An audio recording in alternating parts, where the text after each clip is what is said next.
Walt Disney estaba tan obsesionado con el trabajo, cada reunión que tenía, chillaba a sus colaboradores, le daban ganas de llorar todos los días. Le generaba burnout Mickey Mouse. Hablabas de Einstein, hubo con él una ola de marketing en su día, le ofrecieron ser el primer presidente de Israel, porque era prácticamente un rockstar. Einstein, Jordan, Disney, Van Gogh, Rowling y Jobs. Hoy está conmigo Cristian Ballesteros, autor de Hábitos Creadores, que ha estudiado cómo pensaban y vivían 6 geniacos, porque quizá el secreto no está en ganar, sino en seguir tirando cuando fallas. Hay quien la ha acusado a J.K. Rowling de no ser muy original. Ya existía un libro que hablaba de un mago que tenía una cicatriz. Entonces, claro, dicen, oye, ¿aquí qué ha pasado? Van Gogh solo vendió un cuadro mientras que estaba vivo. Le criticaba a todo el mundo. Tuvo que morir para que el mundo descubriera su arte. Era una locura enfrentarse a Liston. Muhammad Ali se plantó con un autobús en su casa diciendo, voy a acabar contigo. Y por dentro estaba asustado. ¿Cómo ganó esa seguridad, Michael? Es una técnica espectacular. Él...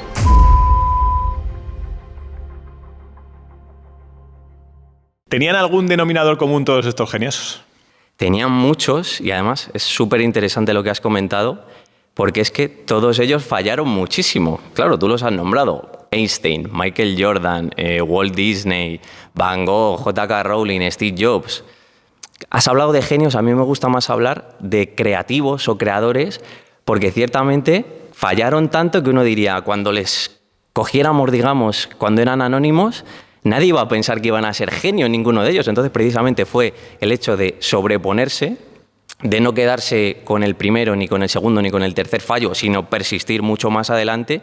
Y eso es al final lo que hizo que cada uno en su campo trascendiera en lo que hicieron. Y ahora, si quieres, pues vamos desgranando un poquito más todos los detalles, porque la verdad es que son historias bastante interesantes. Mola, porque el tema, lo hablábamos antes y comentábamos que está muy guay el tema de la motivación cuando hablamos de estos genios y tal, pero hablar de hábitos nos da pereza como humanos. Es decir, no, es que al final la motivación está guay para generar una visión, pero mola más tener hábitos para conseguir que esa visión al final se consiga. Es decir, los hábitos molan más. Es que es justamente lo que hablábamos. Al final, la motivación es una gasolina, que la gasolina pues se va quemando, se gasta, te dura un tiempo X, si tienes suerte unos días, una semana. Pero claro, todos estos grandes creativos al final fue a base de hábitos, de constancia. Y de hecho también yo creo que es importante tener gente al lado que cuando estás en ese momento más de bajón, en esas dudas que al final todo el mundo tiene, ¿no? Tienen muchos patrones que no son muy distintos a los que podemos tener nosotros. Porque sobre lo que comentabas de Michael Jordan, ese mismo día además, lo reconoció él con el paso del tiempo, cuando vio que su nombre no estaba en la lista del equipo de baloncesto de instituto, él efectivamente se fue a su cama, a su habitación, a llorar, y él dijo que no iba a volver a jugar al baloncesto. Si no estuviera... Fue gracias a su madre, la señora Deloris Jordan, que le dijo, Michael, no te puedes rendir, tienes que seguir. Si no puedes entrar en el primer equipo, vete al segundo, entrena mucho este año, practica y demuéstrales a todos que se equivocan. Es decir, al final Michael estuvo a puntito de dejar el baloncesto porque él también le encantaba el fútbol americano, el béisbol. Imagínate, tú que me has comentado antes que eras muy aficionado de Jordan, que no lo hubiésemos conocido como jugador de baloncesto. O sea, me parece una auténtica locura. ¿Sí? ¿Hubo algún denominador común en los comienzos entre estos 6 personajes? Sí, todos eran muy curiosos, cada uno en su campo. Yo creo que ese es el gran denominador común, porque al final me gusta también decir mucho una frase es de Walter Isaacson, es para mí el mayor experto que hay del mundo en creatividad, es biógrafo de Einstein también, de Steve Jobs, de Leonardo da Vinci, Benjamin Franklin. Él dice que cuando todos éramos niños, todos teníamos esa curiosidad de decir, ¿por qué el cielo es azul? ¿Por qué la luna cambia de tamaño? ¿Y qué es lo que pasa? Que con el paso del tiempo vamos perdiendo esa curiosidad por saber las cosas, por preguntar, porque nos dicen los mayores, sobre todo nuestros padres, nuestro entorno, déjate de cuentos de niños, dedícate a algo más práctico, búscate una buena profesión, haz una buena carrera. Y es cierto que muchas veces esa curiosidad se pierde. Y él decía, Walter Isaacson, que cuando éramos niños todos éramos como Leonardo da Vinci, que nos preguntábamos esas cosas. Lo que pasa que con el paso del tiempo lo vamos perdiendo. Pero si somos capaces de que esa llama que está dentro de nosotros puede estar más encendida o más apagada, pero si somos capaces de continuar con esa curiosidad que tenemos dentro, yo creo que es al final donde se consiguen las grandes cosas. Y precisamente todos estos creativos lo que han sabido es eso, justo mantener esa chispa de curiosidad por intentar aprender, por ir más allá, por ver qué habían hecho otros antes que ellos, que les precedieron. Y también está ahí, por ejemplo, el caso de Albert Einstein. cuando era niño, estaba un día malo y su padre le llevó una brújula para que se entretuviera. Él se quedó asombrado, coge la brújula y dice, ¿pero cómo es posible que siempre guíe al norte? ¿Qué fuerza misteriosa hace que siempre la oriente hacia donde debe? Y el hecho de tirar de esa curiosidad, del querer saber más, de leer, de explorar, es lo que le llevó muchísimos años después a descubrir la relatividad, y todo por la chispa de la curiosidad. Qué bueno. ¿Cuál de los personajes te ha llamado más la atención por descubrir algo nuevo? Decir, hostia, me sorprendió, el que más me sorprendió documentándome y estudiándolo fue este. ¿Cuál ha sido? Difícil, porque al final me han parecido 6 historias espectaculares, porque al final tenemos imagen de genios, de personas que han cambiado el mundo. Y lo estábamos desmitificando un poco, ¿no? ¿Qué pasa? Que nacieron con esa iluminación, con esa inspiración. Entonces, claro, meterte en la intrahistoria, en la parte de la película que no está tan contada, que es cuando no les conocía a nadie, es difícil decantarse por alguno. Quizá a lo mejor me quedaría con Einstein, precisamente porque él quizá trató temas que son más difíciles de entender. Claro, la relatividad, hablamos de conceptos que se nos escapan a todos, ¿no? De física cuántica, cosas quizá muy complejas, pero cuando te pones a estudiar su historia, y sobre todo también lo interesante que es ver qué podemos aprender de ellos para aplicar en nuestro día a día, hay algo que no mucha gente sabe, y es que Einstein no fue el primero en hablar de la relatividad. Hubo, de hecho, 2 científicos que le precedieron, Poincaré y Lorentz, que ya hablaron de esos conceptos, que luego Einstein llevó más allá. Lo que pasa es que no se atrevieron a dar el paso definitivo. Digamos que en la época de Einstein se hablaba de que el tiempo y el espacio eran absolutos, era la física que instauró Newton. Entonces, estos 2 físicos que le precedieron, tanto Poincaré como Lorentz, llegaron a conclusiones muy parecidas a las de Einstein, pero no se atrevieron a decir, no, Newton se equivoca, el tiempo y el espacio no son absolutos. ¿Qué hizo Einstein?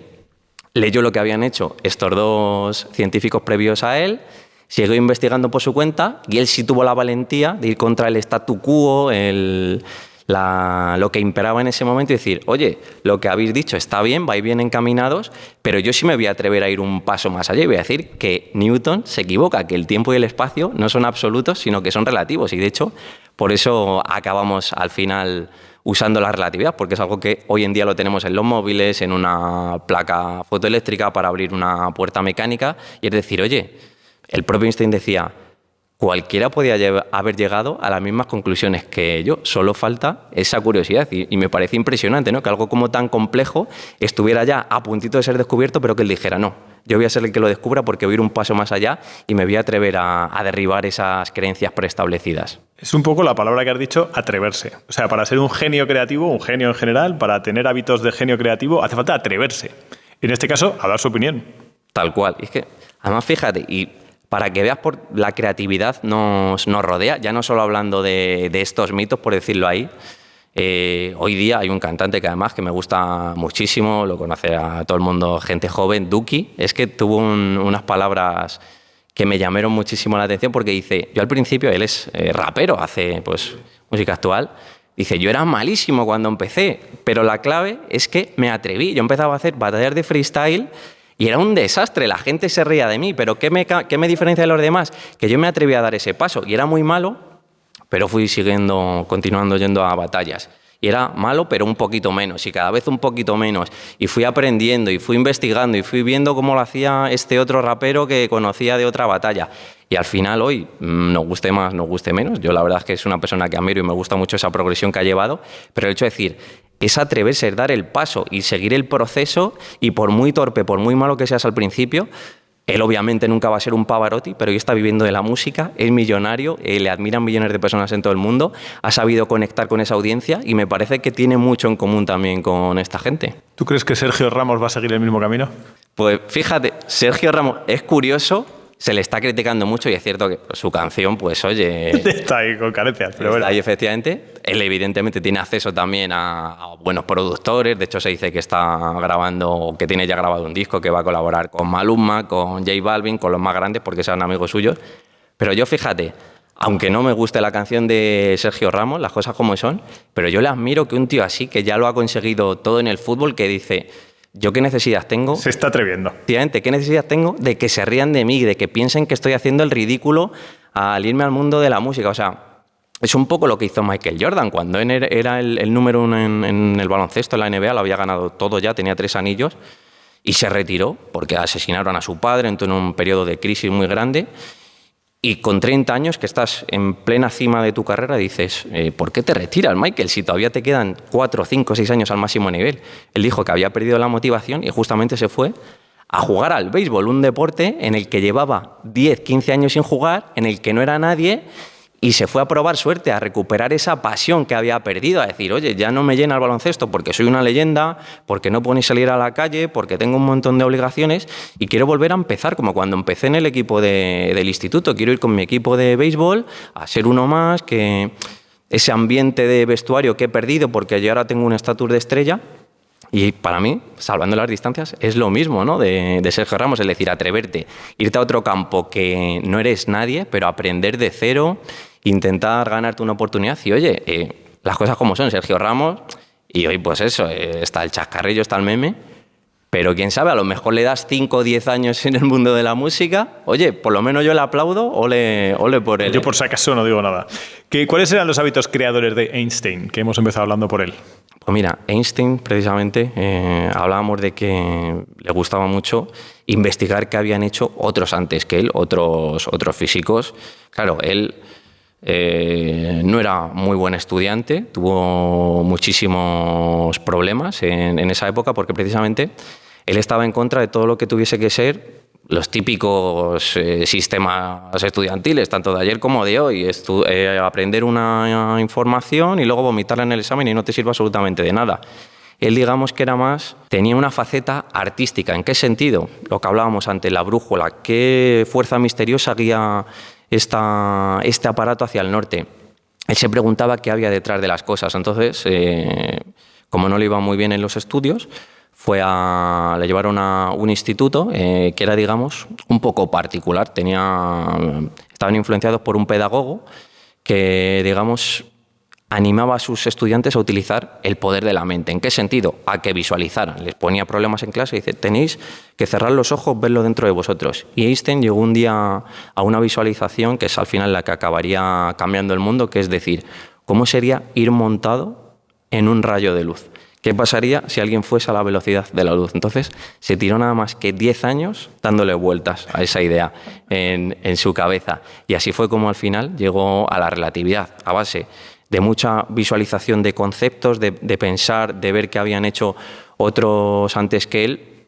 Y luego también, él, como todos, estamos aquí para desmitificar a estos grandes creativos, tenía sus puntos muertos. Llegaba a fases en las que decía, oye, esto no me cuadra, me he perdido, estoy atascado, ¿qué ocurre? A él, su madre le apuntó en su día a clases de música, de piano, y no le gustaban. Pues como el cara le apuntan a fútbol o a karate o a lo que sea.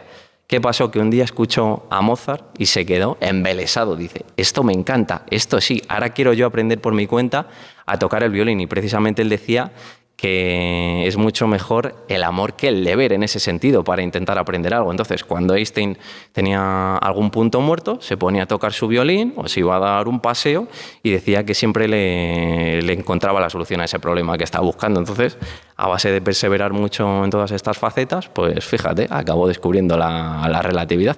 ¿Puede ser que hayas descubierto que en estas 6 personas puede ser que necesitasen momentos de esos, de tocar el violín, que cada uno tenía su momento para decir, hostia, a ver si se me ocurre alguna movida por este contexto, porque yo toco el violín, porque yo me doy un paseo, porque yo me voy a correr, porque me gusta hacer el pino puente, macramé, cada uno con su hábito, pero como de parar la mente y ver si le entran cosas nuevas? 100%. El propio Michael Jordan, él amaba el baloncesto, de hecho era el único jugador en su época que tenía en su contrato una cláusula de amor por el juego que se llamaba, porque a los jugadores de baloncesto no les dejaban jugar más allá de lo que eran los entrenamientos con su equipo y los partidos, por si podían caer en lesiones o para evitarse problemas, porque al final estaban pagando muchísimo dinero por ellos. Y Michael exigió que para firmar con los Bulls él tenía que tener una cláusula de amor por el juego. Dicho esto, que le permitía jugar en pachangas con sus amigos cuando él quisiese. Claro, también llega un punto, todo cansa, por mucho que estés apasionado por algo, que te encante, que te pases horas. Él, su válvula de escape era precisamente irse al campo de golf, allí se podía pasar también horas y hacía también esa descompresión, ¿no?, que tan necesaria es sobre todo para un jugador de su nivel. Hablemos de Michael Jordan, que me encanta. Es decir, ¿Cómo eran los hábitos de Michael Jordan? ¿Qué es lo que hacía para ser el tipo que fue? Pues fíjate, me gusta mucho la historia de Michael Jordan porque hoy en día le vemos como un tipo seguro de sí mismo, la leyenda Michael Jordan, un tío de 2 metros que nunca ha dudado en su vida, que no ha perdido una final de la NBA, que lo ha ganado absolutamente todo. Y claro, volviendo a sus orígenes, te das cuenta de que era un chico muy inseguro al principio de todo, ¿no? De hecho, hay una anécdota que me gusta muchísimo contar, que no mucha gente conoce, es que era considerado como el chico patoso y torpe de la familia. Michael tenía 2 hermanos mayores que él, Larry y Ronald, y su padre también era un manitas, era el típico que reparaba cualquier cosa, tenía en el garaje, pues, reparaba coches, cualquier historia mecánica. Y es cierto que sus 2 hijos, tanto Larry como Ronald, sí que le ayudaban y eran manitas como él. Además eran muy trabajadores, siempre estaban intentando ganarse un dinero, si podían hacer cualquier trabajo de lo que fuera. Y Michael era todo lo contrario, él era vago, era perezoso, le gustaba estar tirado en el sofá, descansando, viendo la tele. Es cierto que le gustaba el deporte, pero no tenía, digamos, esa chispa, por así decirlo, que tenían sus hermanos. Entonces, un día, Michael, por curiosidad, fue al garaje a ver qué hacían tanto su padre como sus hermanos y estaban reparando algo. El padre le dice a Michael, pásame esa llave inglesa.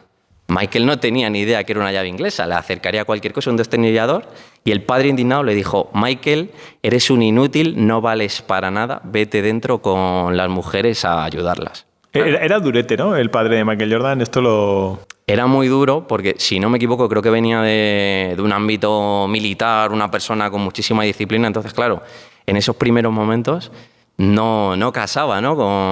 con esa personalidad que tenía su hijo, pues que tenía, digamos, pues otras maneras, ¿no? de pasar el tiempo.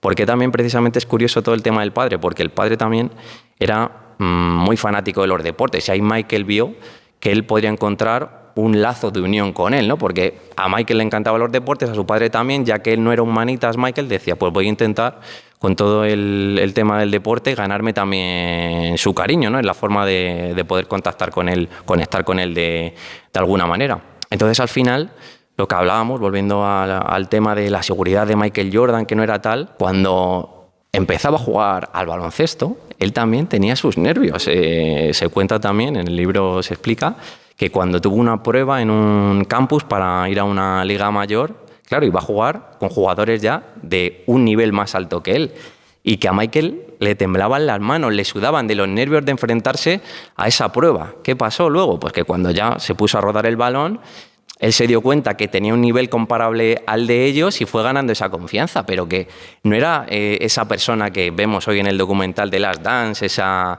seguridad arrolladora, no. Era muy inseguro, como podemos ser cualquiera cuando no hemos hecho algo, cuando estamos empezando, cuando estamos atravesando un proceso. Al final fue paso por paso como consiguió convertirse en esa persona que hoy conocemos y que ha trascendido todos los récords del deporte.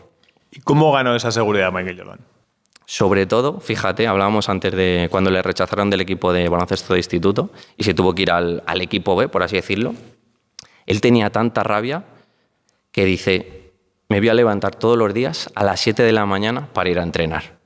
Entonces hacía eso, ese era el motor que le impulsaba para decir, oye, no me han cogido, a lo mejor es que el entrenador no se ha dado cuenta de mi potencial, o a lo mejor es que yo realmente no he dado la talla y no estaba para ese nivel de jugar en el primer equipo, pues le voy a demostrar a todos que se equivocan. Me voy a levantar a las 7 de la mañana y antes de ir a clase voy a haber tirado ya 1000 veces a canasta. Después ya me voy a ir al entrenamiento con el resto del equipo y luego a última hora del día igual voy a hacer sprints, voy a estar lo más preparado que pueda. Entonces, a base de utilizar esa gasolina, ese fuego interior, él también tenía una técnica que es bastante curiosa.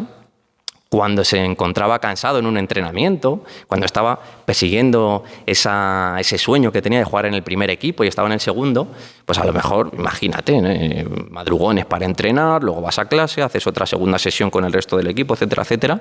Claro, llega un punto que también estás cansado y su técnica era decir, cada vez que veo que no puedo más, cierro los ojos, veo esa lista en la que no estaba mi nombre y eso me daba una energía extra para continuar y para seguir entrenando. Y posteriormente, por lo que parece, fue un gran líder dentro del equipo. O sea, tiene que ver también, o hay alguna historia común, pero hablamos de la de Michael Jordan, del liderazgo, del genio creativo y el liderazgo. Es muy curioso porque fue un gran líder, pero al mismo tiempo empezó siendo un malísimo líder. De hecho, es conocido que Michael trataba muy mal a sus compañeros de equipo, que si él consideraba que no estaban al nivel, incluso ha llegado a agredir a alguno, y esto ha sido por público. Malo. Efectivamente, porque decía que no estaba al nivel, o sobre todo lo que a él le ponía de los nervios, por así decirlo, que no se esforzaba lo suficiente, que a lo mejor veía que un compañero tenía talento, pero dice, tienes que esforzarte mucho más porque esto es un equipo, tenemos que ganar. Entonces, es muy interesante porque consiguió darse cuenta, porque él era muy individualista, sobre todo cuando empezó. Él prácticamente cuando llevaba 2-3 años jugando en la NBA, ya era el mejor jugador de toda la liga. Pero no era el mejor líder del equipo, porque al final volvemos a lo mismo, el baloncesto es un deporte de equipo, tú solo no puedes ganar por muy bueno que seas, necesitas dar un paso atrás, ser más sabio, confiar en tus compañeros y que haya un buen engranaje. Entonces tuvo que venir un entrenador también mítico llamado Phil Jackson, que cambió un poco las reglas del juego. Dijo, Michael, si tú eres el mejor jugador de baloncesto que quizá haya pisado una cancha, perfecto. Pero esto no es suficiente, tú tienes que dar un paso atrás, quitarte el balón de las manos y que lo usen tus compañeros. Y él decía, esto es totalmente contraintuitivo, como yo no voy a tener el balón, que soy el mejor. Decía, precisamente por eso, porque si lo tienes tú, por muy bueno que seas, si hay una defensa que está bien plantada, se van a juntar 2 o 3, te van a poder defender. Pero si tú no tienes el balón y atacas por sorpresa, ahí es cuando realmente vas a ser imparable. Entonces, esa capacidad, esa sabiduría que tienes que hacer tú interiormente, decir, vale, yo soy muy bueno, pero no soy tampoco todopoderoso. Necesito a mis compañeros. Voy a intentar aprovecharlo de esta manera. Vamos a jugar como tú dices, Phil, y de esa manera como realmente pudo trascender y convertirse en un buen líder. Y de hecho también es muy curioso. Tuve la suerte de hablar en su día porque Phil Jackson era el entrenador de ese equipo, los Chicago Bulls. Era un tipo muy peculiar, venía con ideas, digamos, de la contracultura de Estados Unidos, había probado con todo tipo de sustancias en sus épocas. Un tipo curioso en la NBA, no era el clásico entrenador que había hasta ese momento en la NBA. Efectivamente, y digamos que de entrada como que tampoco pegaba mucho con Michael, pero fue capaz de convencerle, y yo tuve la suerte de entrevistar porque llevó a un maestro de meditación, Phil Jackson, para los Bulls, para que estuviesen más concentrados. Hostia, en los años 90... Sí. Efectivamente. Mindfulness, meditación, tenía unas técnicas, ya digo, eran originales, incluso raras, podríamos decir. A veces les obligaba a entrenar con las luces apagadas, como para que se agudizasen sus sentidos. O sea, era una persona muy peculiar. Yo tuve la suerte de hablar con George Mumford, el entrenador de meditación de Michael Jordan, y él me lo contaba, que Michael era como un místico, que tenía una capacidad de concentración que era espectacular, pero que no era que hubiese nacido con ella, sino que la fueron entrenando en esas prácticas que hacían tan distintas a lo que hacían los demás. Joder, qué guapo. Sí, hablábamos antes con un entrevistado en anteriores entrevistas que hablaba precisamente, es experto fisio en temas de mareos. Y claro, que hacer las cosas con los ojos cerrados, hacerlos es la propiocepción, el saber el contexto, es decir, cuando tienes ese superpoder, hostias, avanzas mucho más. Que hablábamos de liderazgo, hablábamos de alguna situación en la que Michael Jordan ha sido desafiante. Hay una imagen muy conocida de que le dicen, no, tú no vas a meter el tiro libre y tal, y dice, lo meto con los ojos cerrados. Y cierra los ojos y lo mete. También hay que ser un poco chulo. Totalmente, y Michael tenía esa parte de chulería, pero hablando también de esto, de la chulería, él es una técnica espectacular y que es interesante de usarla, por lo menos, oye, el que quiera probar. Él era muy fanfarrón, hablábamos, fíjate antes, que era muy inseguro. Cuando llegó al equipo Sí, por eso, y sin embargo sale la imagen de la mente con los ojos cerrados. Efectivamente, pero fíjate cómo es el proceso de decir, cuando él empezó en el equipo ya de la universidad, en Carolina del Norte, claro, llegó también como un novato prometedor, pero como un novato, y era muy fanfarrón. Había un líder en el equipo que era James Worthy, que luego fue también leyenda de la NBA en los Lakers. Él era la estrella del equipo universitario. Pues fíjate, cuando llegó Michael, le desafió a James Worthy, le dijo, tú ya estás viejo, te voy a acabar contigo, vamos a echar 1 contra 1 y te voy a aplastar. Y él por dentro estaba nervioso, lo decía como para marcar su territorio, pero era una técnica de decir, oye, si digo esto, voy a tener que respaldarlo con mis entrenamientos y decir esto en público me va a obligar a entrenar más duro que nadie porque voy a querer estar a la altura de este desafío que he dicho. Entonces, me voy a forzar como nadie. Cuando me pase como en el instituto, cuando decaía la energía, me voy a acordar de estas palabras que le he dicho. Y no era tanto como un fanfarrón, sino como decir, oye, si lo he dicho, lo voy a respaldar luego con mis actos. Además, mira, fíjate, ya que estamos hablando de deporte, es muy parecido a lo que hizo también otro mito, Cassius Clay, Muhammad Ali, el primer campeonato que disputó de los pesos pesados con Sonny Liston, si no me equivoco. Precisamente utilizó la misma técnica, la presión positiva se llama, ¿no? Él, en su mente... Era una locura enfrentarse a Liston porque era un expresidiario, tenía unos brazos que eran capaces de derribar un muro. O sea, prácticamente rival contra el que enfrentaba, rival que noqueaba. Y Ali, Cassius Clay, por un lado, estaba asustado, pero por otro decía, me tengo que convencer a mí mismo y luego convencer al mundo de que esto puede ocurrir. Y le desafiaba igual a Sonny Liston antes del combate. Fue muy célebre también. Llegó un día incluso, se plantó con una caravana, con un autobús en su casa de Liston, diciendo, eres un oso, voy a acabar contigo. Y por dentro estaba asustado. O sea, fue una forma de decir, me voy a convencer a mí mismo y voy a poner tanta presión que voy a estar obligado a entrenar como el que más y esto va a ser la manera en la que pueda derrotarle. Y efectivamente le noqueó. Él, al final, se lo creía y no se lo creía, porque ya te digo, es ese juego mental de tengo miedo, pero vamos a por todas, y al final también lo acabó consiguiendo de esa manera. En estos genios deportivos, al final hay como denominadores comunes que vas tratando. Uno es la obsesión por hacer, voy a tirar 1000 tiros, voy a hacer no sé qué, gente obsesiva. Después la seguridad en sí mismos. Tienen seguridad en sí mismos, que eso les genera como una especie de marca personal que les precede. Entonces, si te viene alguien, te acojona. Dices, hostia, es que ya tiene una fama que me genera un acojone que no puedo. Es un poco eso, ¿no? Eso es. Es el aura ya que te vas creando, efectivamente.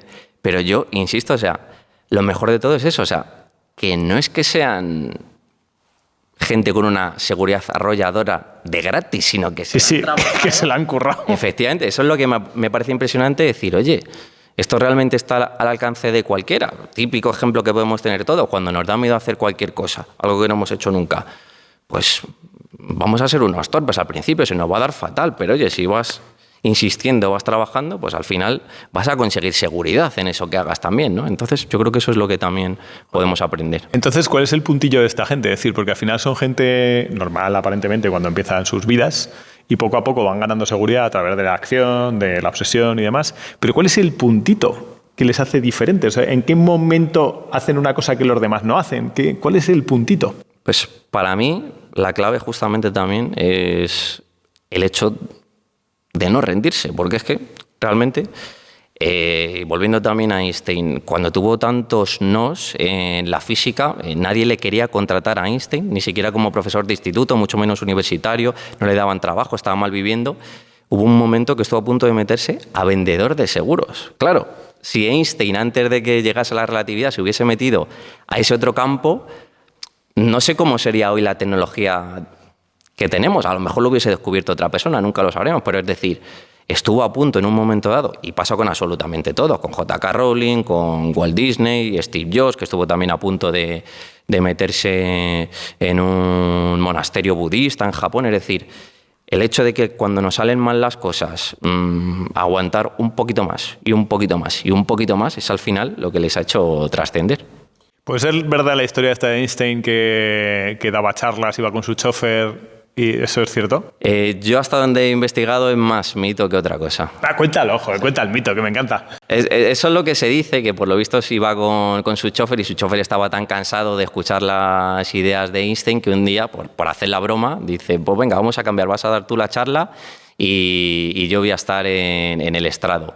Entonces hubo un momento, estaba supuestamente el chofer dando esa historia y le hicieron una pregunta difícil, uno de los asistentes, y él con mucha gracia dijo, es tan fácil esa pregunta que voy a hacer que la responda mi chofer. Y efectivamente era Einstein y la resolvió. Pero parece ser que es un mito, hasta donde yo tengo entendido. Hablemos de Van Gogh, porque Van Gogh parece que es una vida bastante triste y anodina. O sea, es un tío, podríamos decir, fracasado.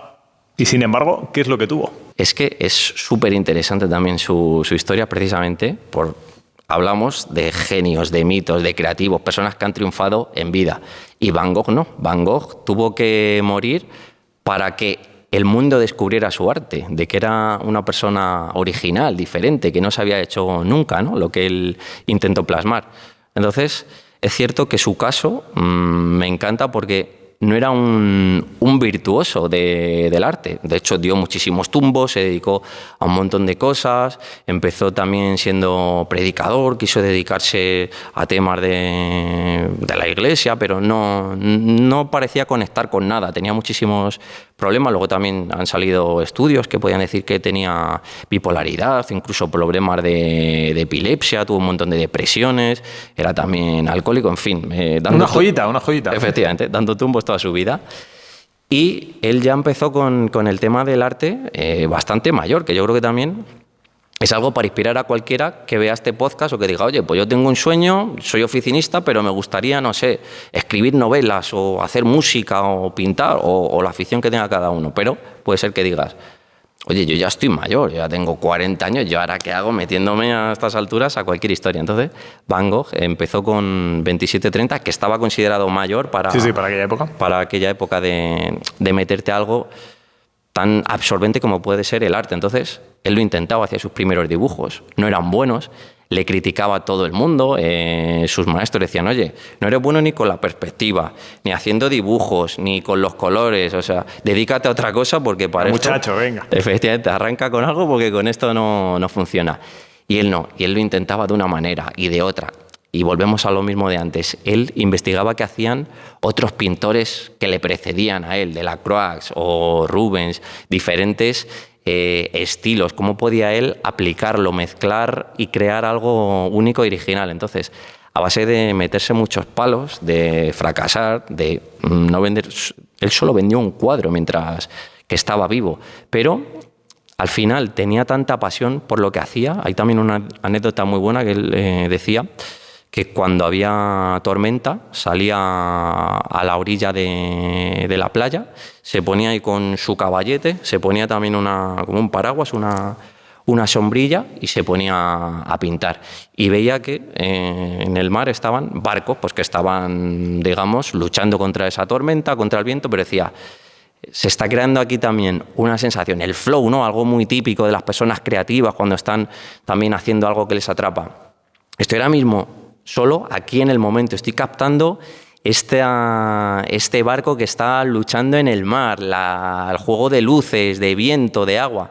Estamos aquí solo yo y el pincel, y eso es precisamente casi que para mí es más artístico, el momento de ponerte a hacer eso, que luego ya como te salga el cuadro, pues decir, vamos a buscar algo que no está haciendo nadie. ¿Quién en su sano juicio se va ahora mismo con la tormenta que está cayendo, que lo mejor es estar tranquilo en casa, resguardado, calentito?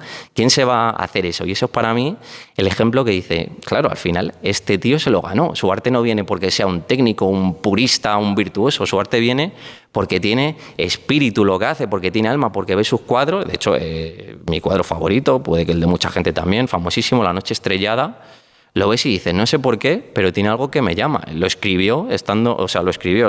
pintó estando en un sanatorio mental, porque él tenía muchas crisis, hubo un momento que le internaron y a través de lo que veía en la ventana de su habitación se puso a pintar ese cuadro. Entonces, para mí ese es el truco, ¿no? El mezclar varias cosas, es decir, si yo no soy bueno de la manera clásica de lo que dice la academia, lo que dicen los libros, me voy a inventar yo un estilo, voy a mezclar el impresionismo, voy a coger lo mejor que han hecho los pintores impresionistas, el expresionismo, porque mis cuadros van a decir cosas, el puntillismo, porque voy a utilizar técnicas que son como remolinos, que no las ha usado nadie en un cuadro como el que estoy haciendo yo.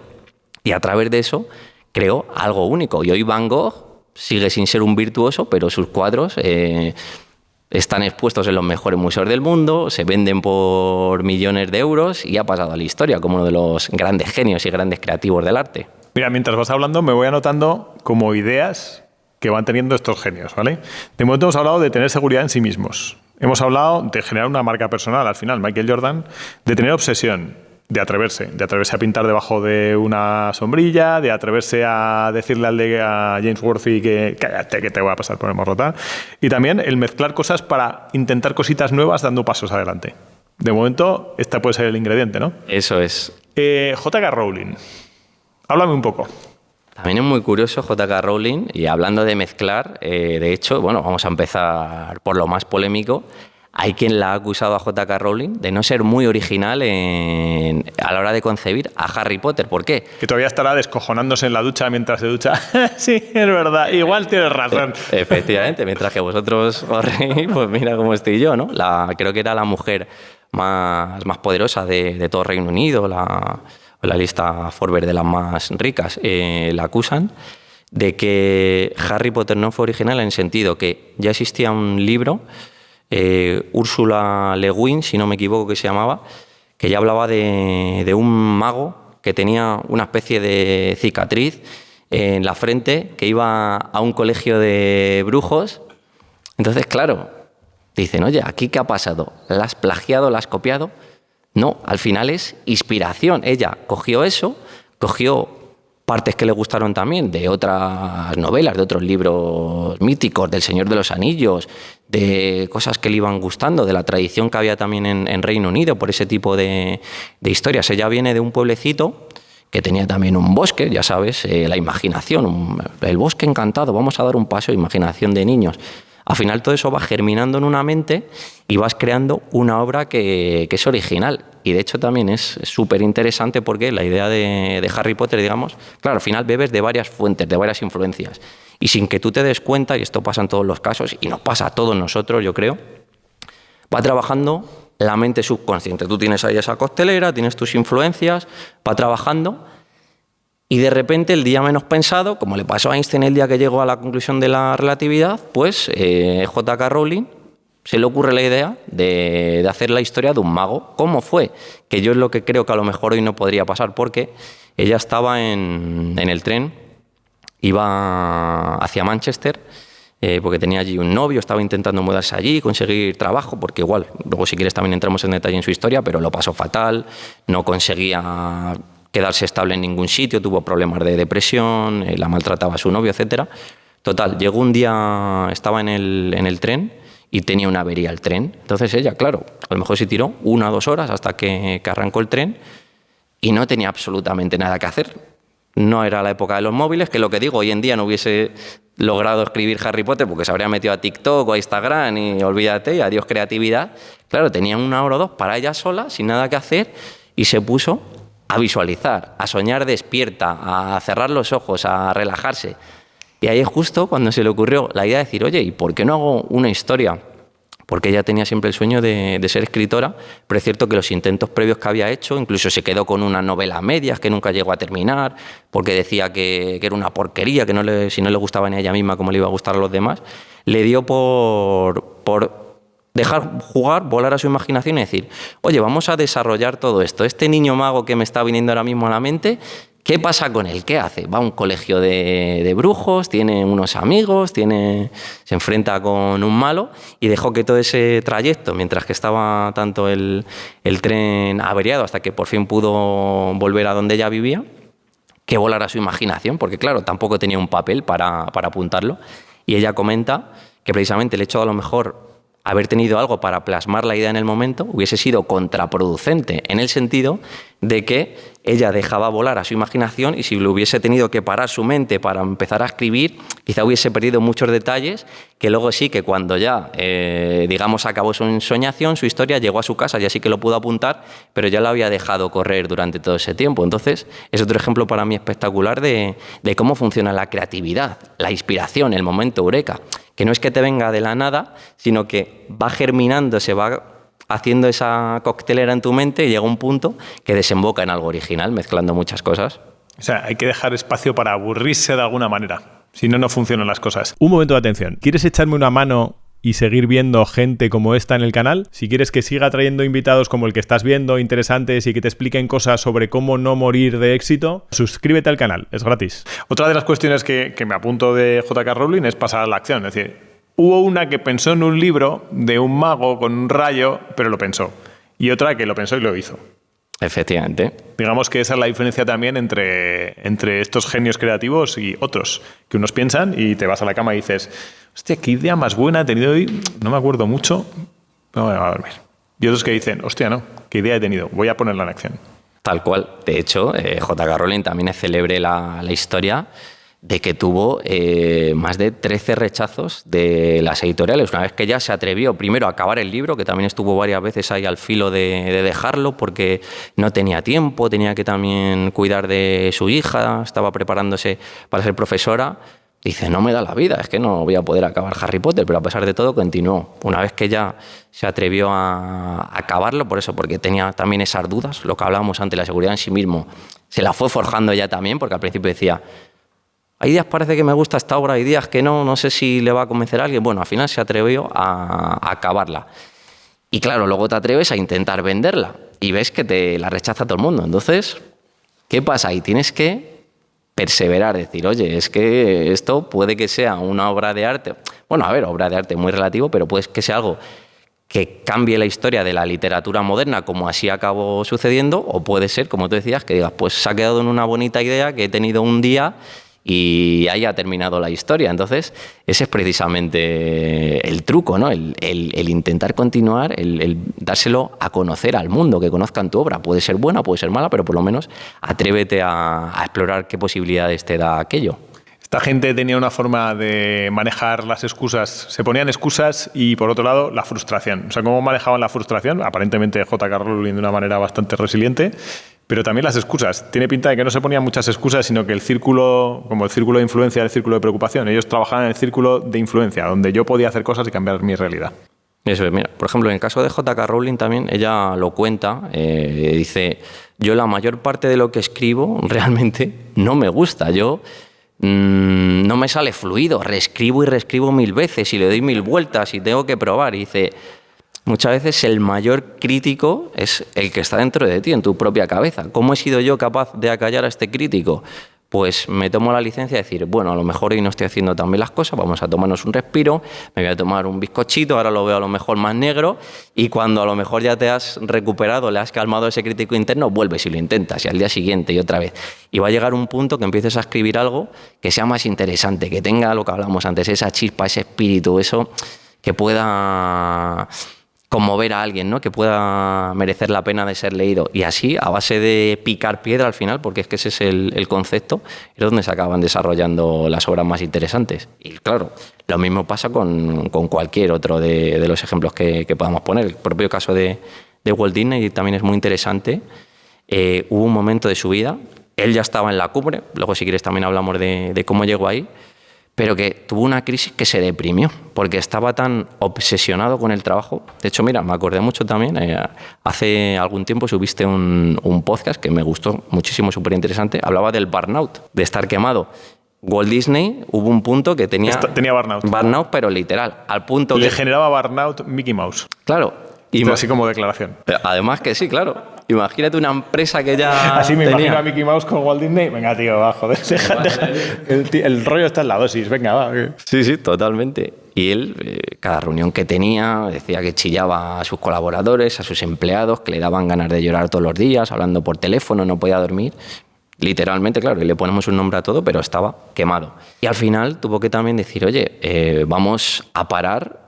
Yo he empezado a hacer esto porque disfrutaba, porque me apasionaba, he empezado de cero, me he arruinado 2 veces antes de construir el imperio que es hoy Disney, pero llega un punto que no merece la pena seguir a este nivel, vamos a parar un poco el ritmo. Claro, él ya estaba en una posición que se podía permitir el tomarse unas vacaciones que ya llevaba años sin tomarse, pero que también está todo al alcance de cualquiera, porque él, algo muy inteligente que hizo, empezó a hacer deporte. Él solo vivía por ir para el trabajo, pero dice, bueno, vamos a tomárnoslo de otra manera. Voy a empezar a hacer boxeo, a ir al gimnasio, a montar a caballo, a salir un poco antes de trabajar. En vez de hacer 16 horas todos los días, vamos a intentar racionalizar, trabajar como una persona, aunque sigo siendo el jefe, pero a bajar un poco el ritmo, a disfrutar con mi hija, a dar un paseo con mi mujer. Y cierto que es algo, y también nos pasa a muchos, que estamos metidos en nuestros proyectos muy absorbentes, no tenemos horario, muchas veces cuesta parar y dices, no, un poquito más, porque esto es importante, hay que continuar por aquí, pero claro, también puede llegar ese momento que te quemas y dices, oye, esto también es creatividad, el saber parar. Las ideas fluyen mejor cuando no estás en ese punto ya que parece que todo te afecta, y es necesario también dar un paso atrás, reevaluar la situación y tomárselo de otra manera.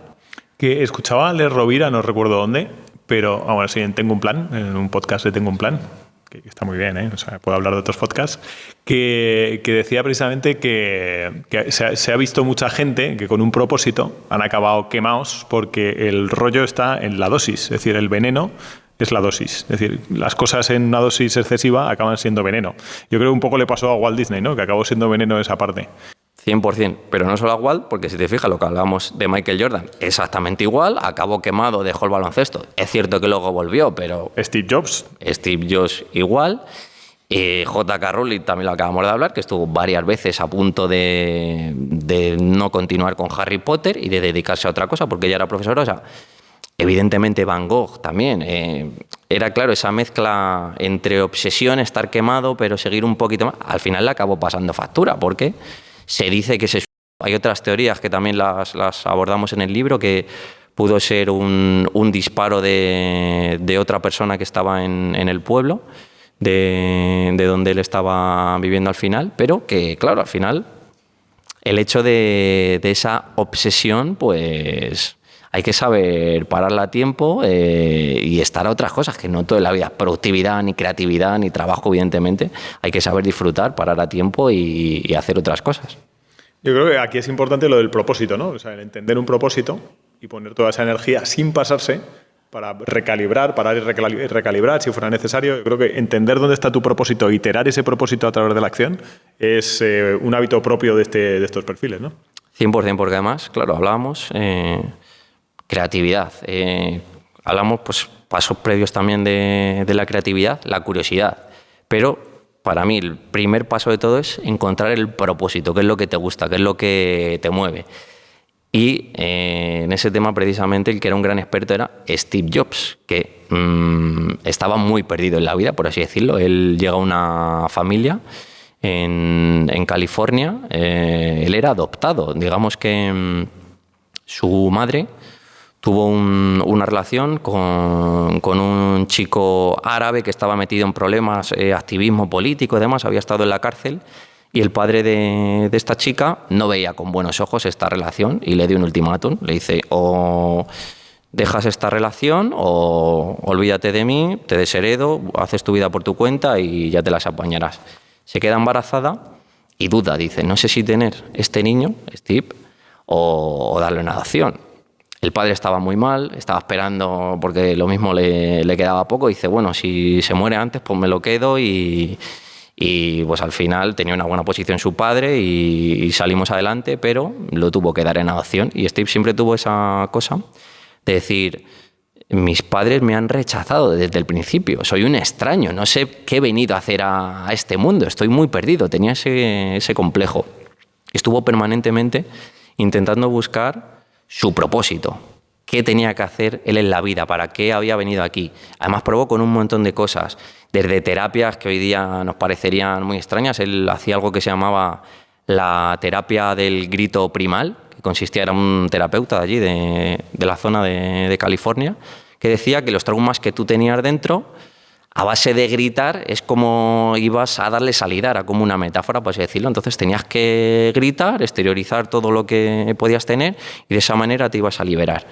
Probó con eso, no le funcionó, hacía dietas también muy raras, estaba épocas, semanas incluso, en las que ni siquiera se duchaba, porque decía que como las dietas que él utilizaba a base de frutas, hacía que no emanasen fluidos corporales, no te hacía falta ducharse. Claro, era visto como un hippie, como alguien muy extraño, las pintas que llevaba, con el pelo largo, iba siempre con sandalias, como con mal vestido, harapos.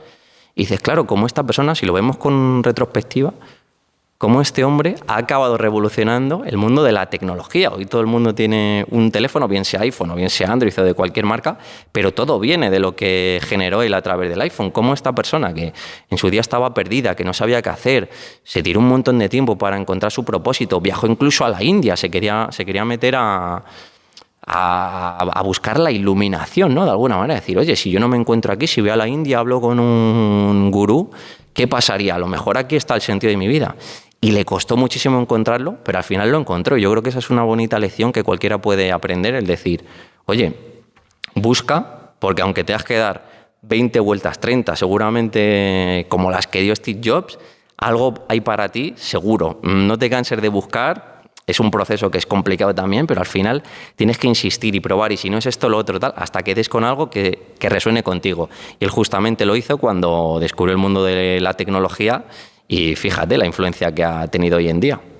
Que yo me di cuenta, haciendo entrevistas en las empresas, que la mayor parte de la gente, el 10%, o sea, la mayor parte de la gente, el 90%, pero hay un 10% que encuentra o tiene una vocación desde pequeños, que quiere ser médicos desde pequeños y demás. Y un 90% que no tenía ni puñetera idea de qué vocación tenía. Y hacía la vocación o el talento por iteración. Es decir, iba probando cosas y demás, pero que el propósito o la vocación no te aparece en el sofá de casa.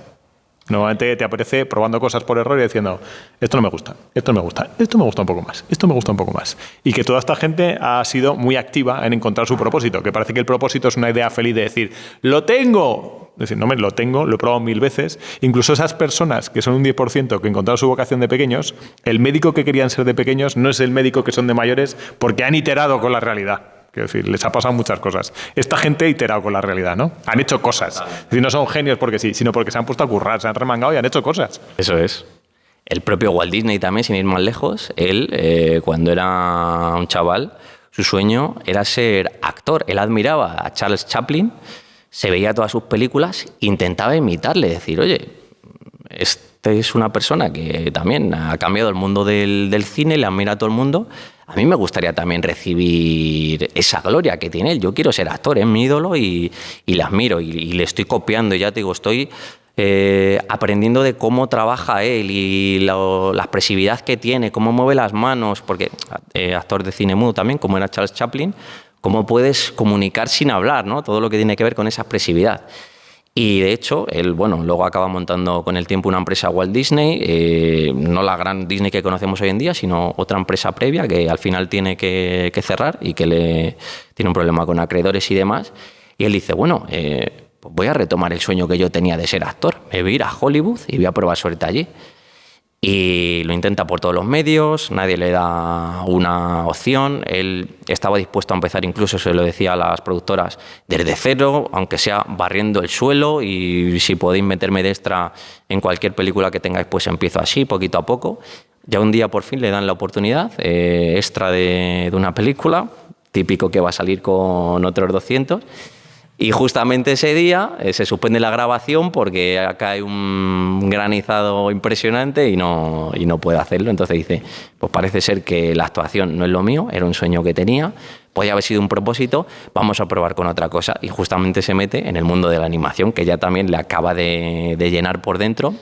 Es decir, oye, sigue siendo arte, yo quería hacer algo relacionado con el mundo de las películas, a lo mejor no voy a ser yo el actor, el protagonista, pero sí a través de mi arte o de mis ideas voy a hacer películas que pueden inspirar y conmover a otros. O sea, es la manera de encontrar lo que tú quieres hacer. A lo mejor no es con el plan B o de la manera que tú hayas pensado, pero de otra manera, porque al final siempre acaba habiendo una vía para hacer, o casi siempre, aquello que tú te has propuesto. Aparentemente lo que nos frustra es no conseguir objetivos. O sea, cuando Walt Disney podría haber dicho, hostia, yo quería ser actor, me cago en 10, qué mierda, tal. Pero sin embargo, él tenía un marco de valores que era inspirar a la gente, ya sea como actor, ya sea haciendo pelis, tal. O sea, el marco de valores, esta gente lo tiene muy claro. Y los objetivos son cambiantes. Los objetivos decir, hostia, pues este objetivo no me frustro, no tengo apego al resultado del objetivo, yo haré todo lo que pueda. No, y fíjate, o aunque sí se frustren, porque al final la frustración sí, es normal, todo, y es humana. Claro, pero dices, oye, pues me frustro y tengo el berrinche y me puede durar o una semana, un mes o dos o lo que sea, pero oye, la vida sigue y más pronto o más tarde, pues al final vamos a seguir investigando a ver si damos con algo, ¿no? Joder, qué interesante. Yo recuerdo que había como una metodología de Walt Disney de creatividad, que eso lo estudié en algún curso, no sé, de coaching ejecutivo o alguna cosa por el estilo, en el que decía que pasaba como por 3 salas diferentes. La creativa, y todo el mundo hacía, pues eso, pintaba ratones con orejas y cosas de estas. Después por una sala crítica, donde todo el mundo, y una sala realista.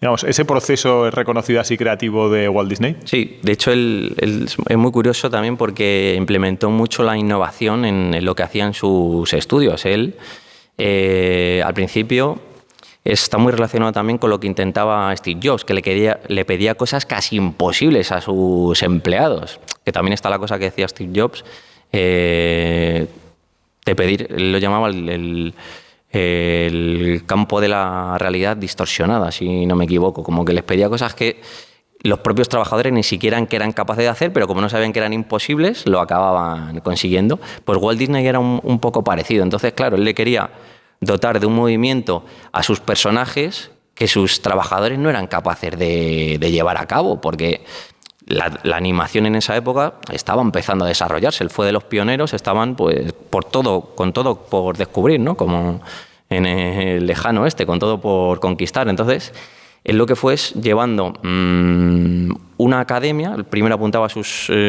trabajadores, dibujantes, artistas, a academias exteriores para que aprendiesen más de cómo conseguir esas técnicas, pero decía, esto sigue sin ser suficiente, yo tengo que hacer algo a mi medida. Y él creó su propia academia dentro de Disney. Llevó allí a los mejores profesores artistas, incluso animales en movimiento, para observar cómo se movían, para captar esos pequeños matices que luego iban a hacer que sus películas fueran tan reconocidas, como así ha acabado siendo, ¿no? Que hoy, pues fíjate, Disney, pues ¿quién no ha visto una película de 1 o 10 películas de Disney? Y algunas 20 veces. Si tienes hijos es muy común. Que una cosa que dijo Steve Jobs, que no sé si es cierta, que es decir no es tener un superpoder.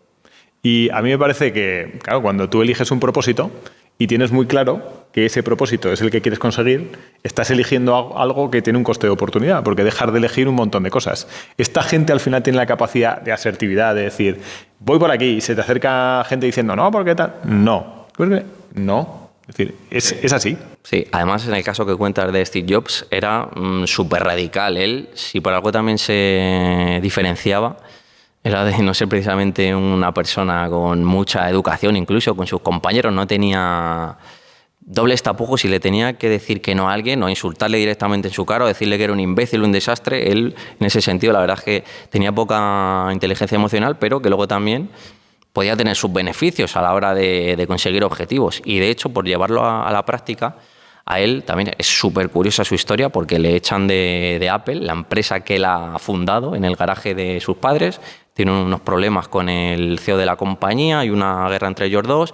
El CEO que estaba le pone en contra a todo el consejo de administración y le echan de Apple. Y acaba volviendo prácticamente de milagro, luego si quieres también lo comentamos, años después, como El Salvador. Y se inicia la segunda etapa de Steve Jobs al frente de Apple. Claro, él ve que la empresa que él ha construido más de 10 años atrás no era la empresa que se ha encontrado en su segunda venida, ¿no? Por así decirlo. Dice, antes teníamos productos que molaban, que eran originales, que conectaban también, porque Apple era y es hoy en día una compañía que está cuidado hasta cuando desembalas el producto, todo el tacto absoluto, está todo milimétricamente cuidado. Dice, hemos pasado de ser una empresa original, distinta, única, a ser una empresa más del montón, que tenemos un montón de productos, pero que no nos funcionan realmente y que ya no hay eso que conecte con la gente, con el consumidor. Entonces se cargó toda la línea que tenían de productos, asertividad, no,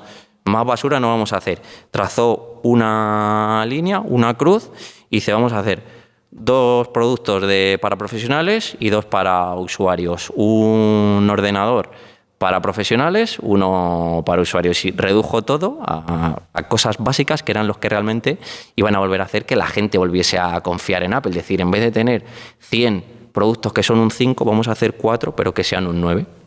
Puede ser, así pensando en voz alta, que los genios más antiguos, o sea, Einstein y demás, no tenían tan en cuenta, o Van Gogh, no tenían tan en cuenta el marketing.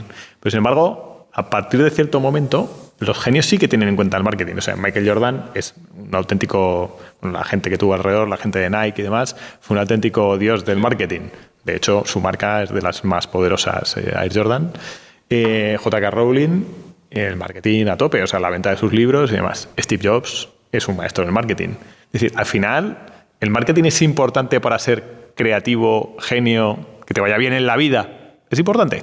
Hoy en día es súper importante, está claro, porque al final tú puedes tener la mejor obra del mundo, sea en el ámbito que sea, pero si no la das a conocer al mundo, el mundo no la va a conocer. Y tú estás metido en YouTube, sabes cómo funciona.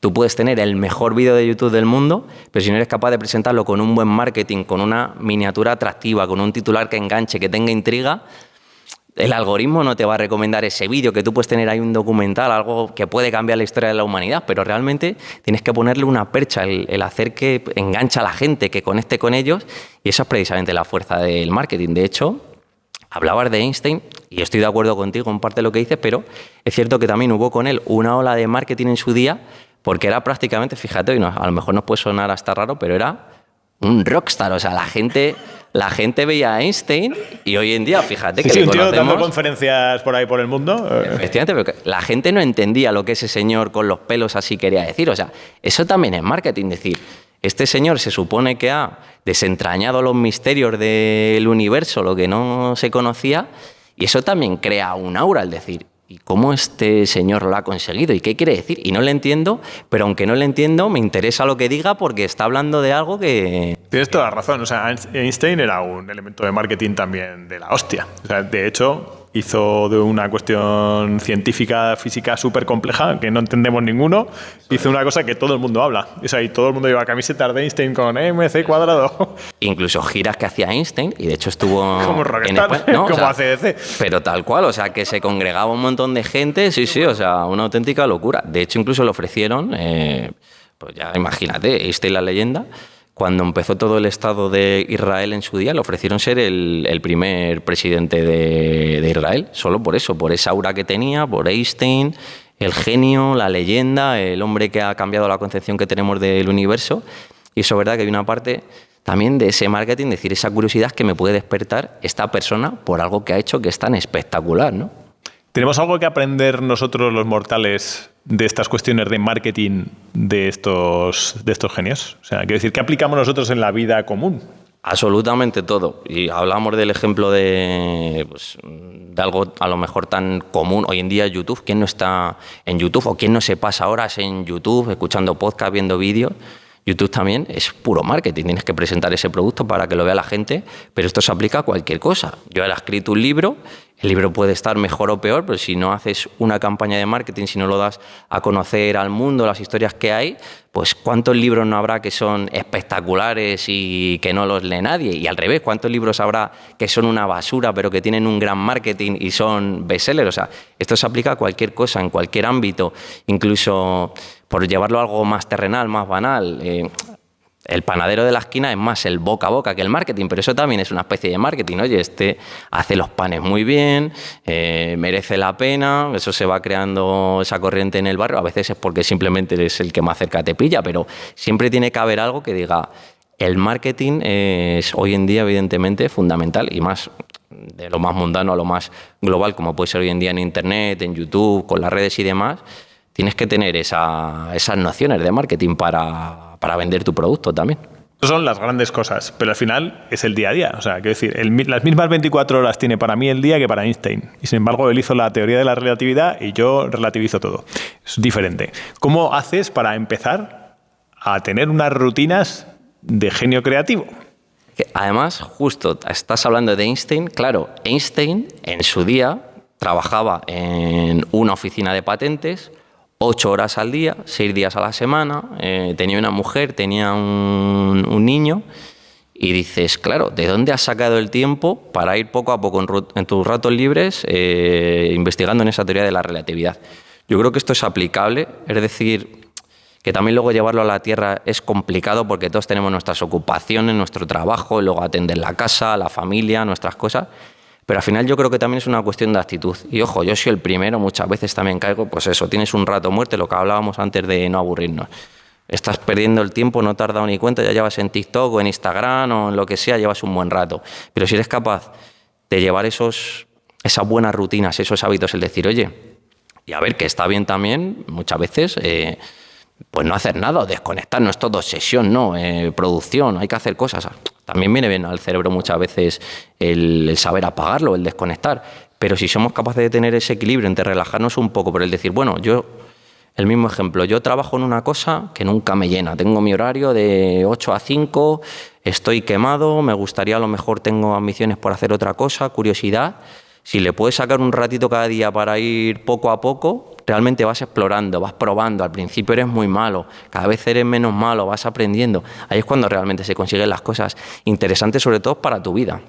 No todo tiene por qué tener una lectura, decir, pues voy a montar un negocio paralelo. A lo mejor son cosas que a ti te llaman la atención, que te engrandecen el alma. Pues un hobby que quieres explorar o cualquier cosa que te llame la atención, pero el saber sacar esos ratitos, que eso al final Insisto, es cuestión de actitud, de ponerte, de echarle un día, un rato, luego otro, seguir explorando por ahí, quitarle tiempo a cosas que muchas veces no nos aportan tanto, ¿no? Cuando realmente hay otras que sí que pueden merecer mucho más la pena.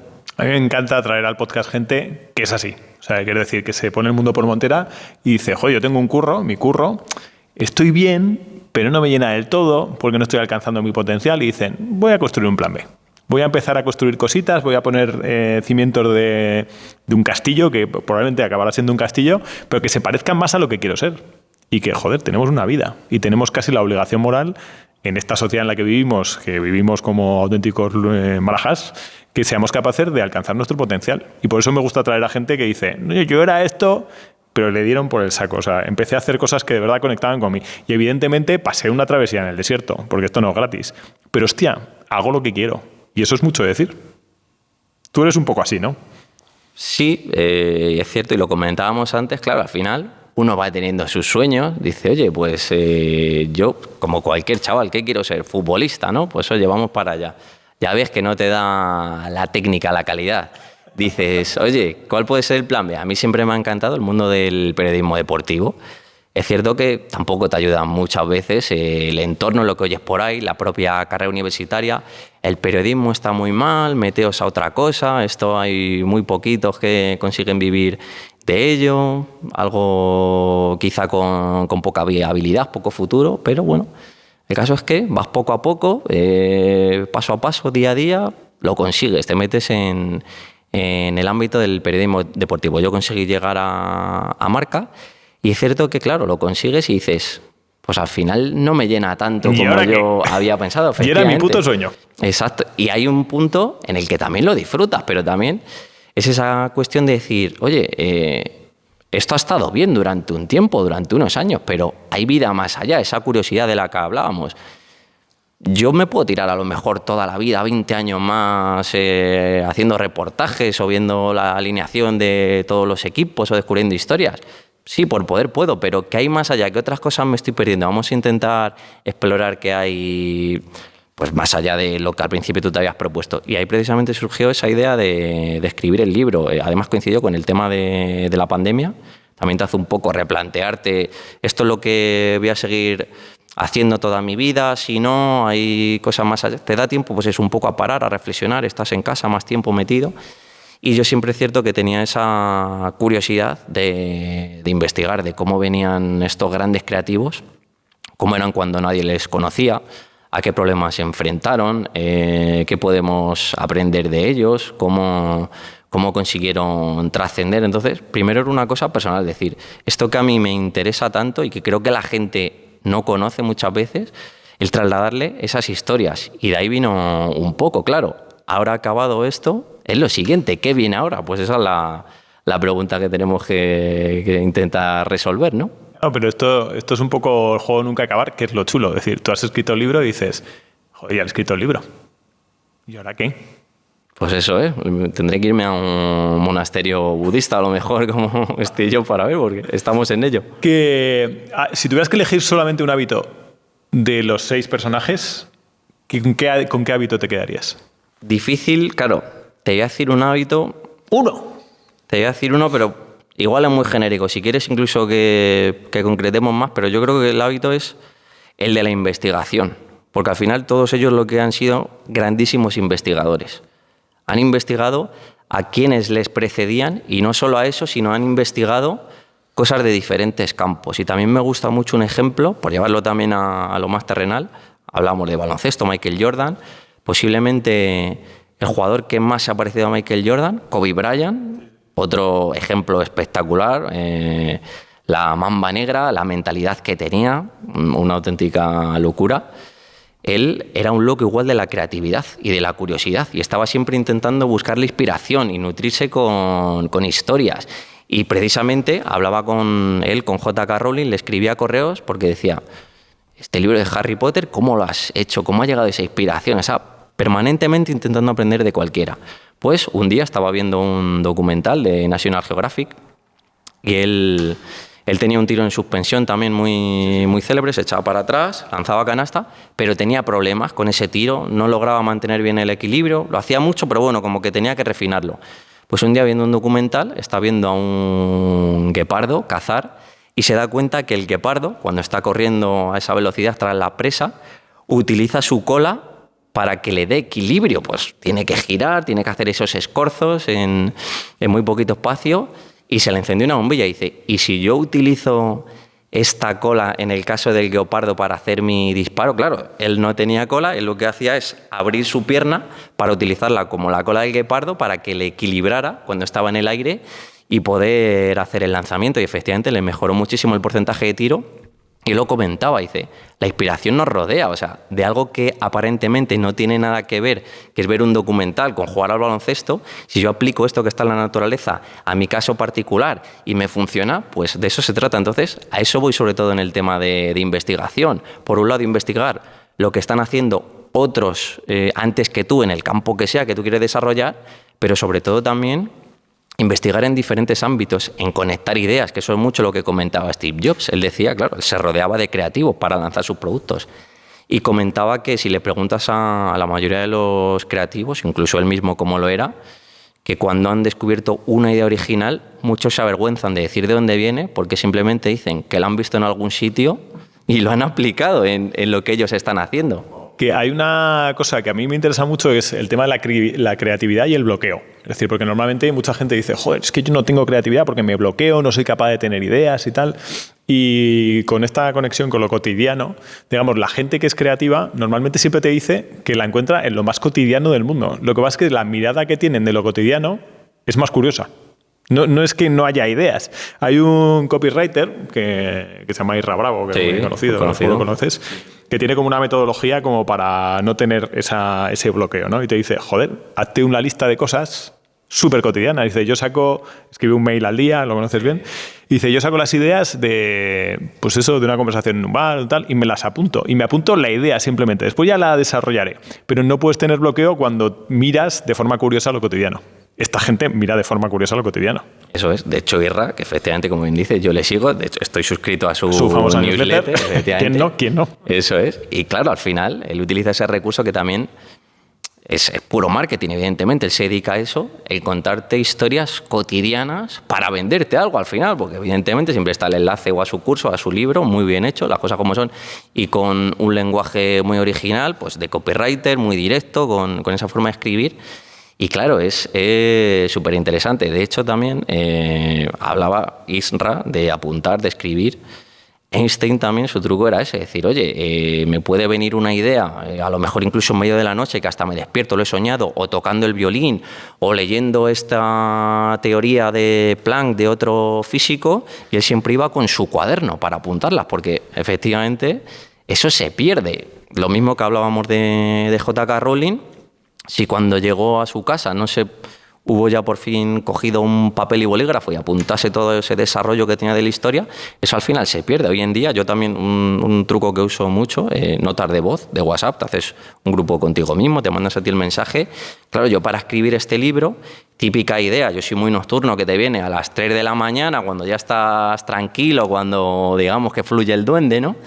Claro, audios de 4 minutos con ideas que se me han ocurrido en ese momento que estás ahí a tu rollo, por así decirlo, y que realmente han sido luego muy valiosas para ir tirando de ellas para poder escribir el libro o para cualquier otra idea que sea, ¿no? en cada ámbito. Entonces, el hecho de apuntar algo, de registrarlo, de que quede ahí, es muy importante porque las ideas se tienen pero se pierden, hay que conservarlas. Hostia, 2 conceptos que me encanta, que estás diciendo, que es que estos genios tenían un sistema. O sea, no, son genios y tal, pero tienen un sistema. Que somos muy buenos creando ideas, pero muy malos recordándolas y anotándolas. O sea, que es bueno tener un sistema de gestión del tiempo, de productividad personal.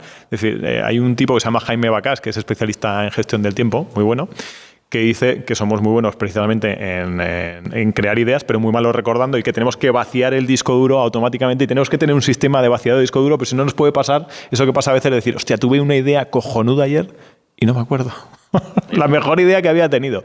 Y otro concepto con respecto a lo que decías de la investigación, que leí un libro que recomiendo absolutamente, que se llama Hazlo tan bien que no puedan ignorarte, de un tipo que se llama Cal Newman, que dice, el primer capítulo me encanta porque dice, no persigas tus sueños. Digo, hostia, esto me llamó la atención. Sí. Así fue un poco distópico, decir, joder. Y leías un poco y decía, bueno, a través del dominio vas generando capital laboral. Y ese capital laboral al final te posiciona en un sitio en el que te empieza a gustar lo que haces porque lo dominas. Y posteriormente dice, y eso de las 10.000 horas deliberadas, él le ponía un apellido. Dice, tiene que haber 10.000 horas deliberadas de mejorar en algo, pero con mejora continua. Con mejora continua. O sea, no puede ser que hagas 10.000 horas repetitivamente de las cosas. Tienes que tener el espíritu de decir, ¿qué puedo mejorar? ¿Y qué puedo mejorar? Y hablaba de diferentes, decir, a mí me gusta tocar la guitarra y le he dedicado 10.000 horas, pero soy un auténtico patán. Sin embargo, uno que ha estado 10.000 horas investigando, estudiando, o un jugador de ajedrez que ha estado estudiando, no jugando al ajedrez, es mucho mejor que yo. ¿Queréis conocer un poquito más cómo se cocina a morir de éxito? Pues meteros en la pestañita de comunidad, porque ahí hablamos precisamente de quiénes son los siguientes entrevistados, os preguntamos cuáles son las preguntas que tenemos que hacerles. Meteros en la pestaña y conozcámonos un poquito más. Esta gente también hacía mejora continua, ¿no? De hecho, es que según lo estabas diciendo, me estaba viniendo a la mente porque el propio Michael Jordan, que de hecho escribió un libro en su día llamado Mi filosofía del éxito, un libro que, por cierto, hoy en día está descatalogado, a mí me costó muchísimo conseguirlo, sí. Sí, pues es curioso porque él lo escribió hace cuando estaba en el apogeo de su carrera, pero hoy en día ya es prácticamente imposible conseguirlo. Y comentaba que justamente eso, que dice, el echarle horas, el repetir porque sí, no vale absolutamente nada. Si yo estoy haciendo un tiro libre con una mala técnica y me tiro 10.000 horas, seré muy bueno siendo malo en hacer un tiro libre, porque no lo estoy haciendo de la manera correcta. Pero si realmente tú eres capaz de hacer esos ajustes, práctica deliberada, hacer los ajustes, el ver cómo lo estás haciendo, pero de la manera correcta, con alguien que te guíe, de hecho. Ahí está también la figura del mentor, que de hecho todos estos grandes creativos también han tenido a alguien importante que les ha ayudado en sus carreras. Si no tienes, como decía Michael, alguien que te diga cómo lo tienes que hacer bien, vas a ser bueno siendo malo, pero si lo haces de la manera correcta, ahí es cuando realmente funciona el echarle horas, el practicar, el entrenar, el hacerlo una y otra vez, de la manera correcta siempre. Hay un libro súper chulo de Ken Robinson, El Elemento, que falleció en pandemia, además el hombre, que precisamente es un compendio de historias de gente que ha encontrado su elemento, pero en muchas hay un denominador común que es el mentor, que dice, tú eres bueno en esto, joder. De Matt Groening de Los Simpson, la profesora de tal, de la coreógrafa de Broadway, el psicopedagogo que dice, joder, que baile. Siempre tiene que haber alguien que diga, coño, que eres bueno en esto. O sea, es importante, ¿no? Y esta gente lo ha tenido. Además, lo tuvieron absolutamente todos, desde Einstein, cuando decíamos que era un niño, que tenía esa curiosidad, que él empezó a hacerse sus visualizaciones sobre cómo sería ir montado en un rayo de luz. Había una tradición, por lo visto, en esa época, principios del siglo XX, en Alemania, que era, por lo visto, él era judío. Tenían que acoger las familias judías una vez por semana a un estudiante judío también para que fuera a comer con ellos. Entonces, un chico que era amigo de la familia iba a comer con los Einstein y por lo visto ya estaba metido en temas de ciencia, le gustaba ese mundillo y fue el primero que le dio a Einstein esos primeros pasos. Pues mira, te recomiendo este libro que está bien para que vayas investigando, para que vayas familiarizándote con el tema. Entonces, ese fue el primer mentor. Es cierto que, claro, mentor como tal es alguien que siempre que te ayuda, que te inspira, que te dice, pues investiga por aquí, alguien que ya ha atravesado lo que tú estás haciendo, que te puede guiar un poco. Luego tuvo también varios, porque hablábamos de figuras de la física de la época, que también fueron mentores para él, como Max Planck, que ya era, digamos, la figura imperante de esa época, que también le ayudó a cómo ir desarrollando las teorías o los propios estudios que leyó antes de la relatividad que hablábamos, que acabaron, digamos, desembocando en lo que él descubrió. Y es que ya te digo, ha pasado absolutamente con todos. El propio Michael Jordan tuvo también un montón de mentores. De hecho, el primer entrenador que le rechazó del equipo de baloncesto del instituto fue su primer mentor, porque fue al que al año siguiente, aunque él estaba en el segundo equipo, pero cuando Michael se levantaba a las 6, 7 de la mañana para practicar, se iba con él, con el entrenador del primer equipo, que decía, oye, este chico tiene esa hambre, esa energía por querer, a pesar de este rechazo, continuar, que él mismo le animó y se iba con él a entrenar. Y luego tuvo muchos otros, luego en la universidad el mítico también Dean Smith, que también le ayudó a controlar los fundamentos del baloncesto, luego el propio Phil Jackson ya en la época de los Chicago Chicago Bulls, George Mumford, incluso su preparador físico, Michael Jordan, tenía también el problema, era muy bueno, pero era un tirillas. Físicamente tenía muchos problemas. Se enfrentó a un equipo que era durísimo, los Bad Boys, los Detroit Pistons. Eran malotillos, ¿eh? Eran muy malos. Eran de hacer palos. Eso es, claro. Michael, por muy bueno que era, siempre que saltaba le tiraban al suelo porque le cargaban de faltas. De hecho, inventaron un sistema que era las Jordan Rules, las reglas de Jordan, que eran esas. Cuando Michael atacase a canasta, había que pararle por lo civil o por lo criminal. Y muchas veces era por lo criminal. Sí, o sea, es para ver las imágenes, ¿eh? Eso, Sí. es para ver las imágenes de Son eso. espectaculares. Y Michael estaba frustrado y cuando veía que se enfrentaba con los Pistons, los Bad Boys, y le eliminaban año tras año en los playoffs y que no podía llegar nunca a la final, claro, decía, ¿qué tengo que hacer? ¿Cuál es el siguiente paso? Sigo siendo el mejor jugador del mundo, pero no es suficiente, me tengo que fortalecer físicamente. Contactó con un entrenador personal llamado Tim Grover, le dijo que le iba a dar una oportunidad. Empezaron con un sistema de pesas que iba a durar un mes, le gustó cómo lo estaban haciendo y ya siguió con él absolutamente toda su carrera. Ganó mucha masa muscular y de hecho al año siguiente fueron capaces, entre que él se puso más fuerte y que utilizó la estrategia que le dijo Phil Jackson de darle el balón a los compañeros para él atacar por sorpresa, al final se van juntando factores, esos mentores que te ayudan, esos colaboradores que son importantes en el camino, porque también mentor, colaborador, no solo hace falta esa figura que está asesorándote, sino gente de tu propio equipo, el propio Scottie Pippen, en su día en los Chicago Bulls, que fue muy importante para descargar toda la responsabilidad sobre Jordan. Y uno de los peor pagados de la NBA. Y así acabó pasando, que se fue de los Bulls, eso es. Entonces, siempre hay esa figura que te inspira, que te ayuda, que es importante, ¿no? Joder, qué importante es, yo creo, o sea, no para los genios, ¿no? Pero para los mundanos, que nos digan en qué somos buenos.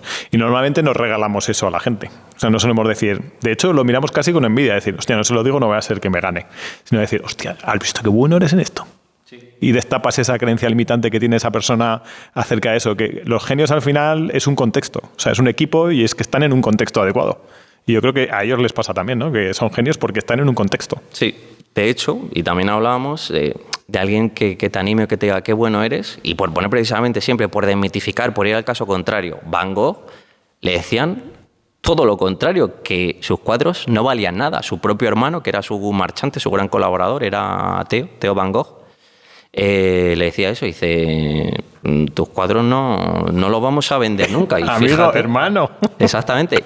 Y precisamente también, para muestra un botón, puede ser ese el ejemplo de que por qué Vincent Van Gogh no vendía los cuadros en vida, porque tampoco tenía a lo mejor ese respaldo de decir, oye, si ni siquiera los que están en mi entorno, en mi alrededor, creen en mí, ni yo creo en mí, que luego con el paso del tiempo hemos visto que se ha cambiado la película completamente, pero a lo mejor esa película o esa historia que tú te cuentas a ti mismo, que también influye en lo que piensan los demás de ti, pues también es evidentemente algo que te impulsa a seguir adelante y el creerte, el decir, oye, pues esto claro que tiene que ir para adelante y que se puede vender porque tiene futuro, tiene posibilidades, ¿no? Eso es muy importante. ¿Podría ser que un hábito creador sería revisa tu entorno y tus relaciones? Sí, lo que pasa es que, claro, muchas veces también es complicado. El entorno, por un lado, es el que te toca, pero también es el que tú te creas. Entonces, salir de ese bucle de si el entorno en el cual estás no te favorece, no estás a gusto, intentar encontrar el otro, hay que intentarlo, evidentemente que sí, pero claro, tiene esa dificultad, ¿no? De estoy atrapado, ¿cómo?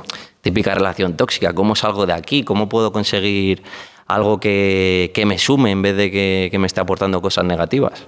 Hablabas antes del flow, está la teoría esta del flow del Mihaly con un apellido innombrable, que nunca lo diré bien, porque no lo sé pronunciar, pero básicamente lo que decía es que había una relación entre el reto y las competencias entendidas como los conocimientos y la experiencia que tienes a la hora de hacer algo, y a medida que pues, iba subiendo el reto, tus competencias iban saliendo unas actitudes u otras. Y se supone que el óptimo es cuando elevas tus competencias a la altura de un reto que te pone, y está en pasión.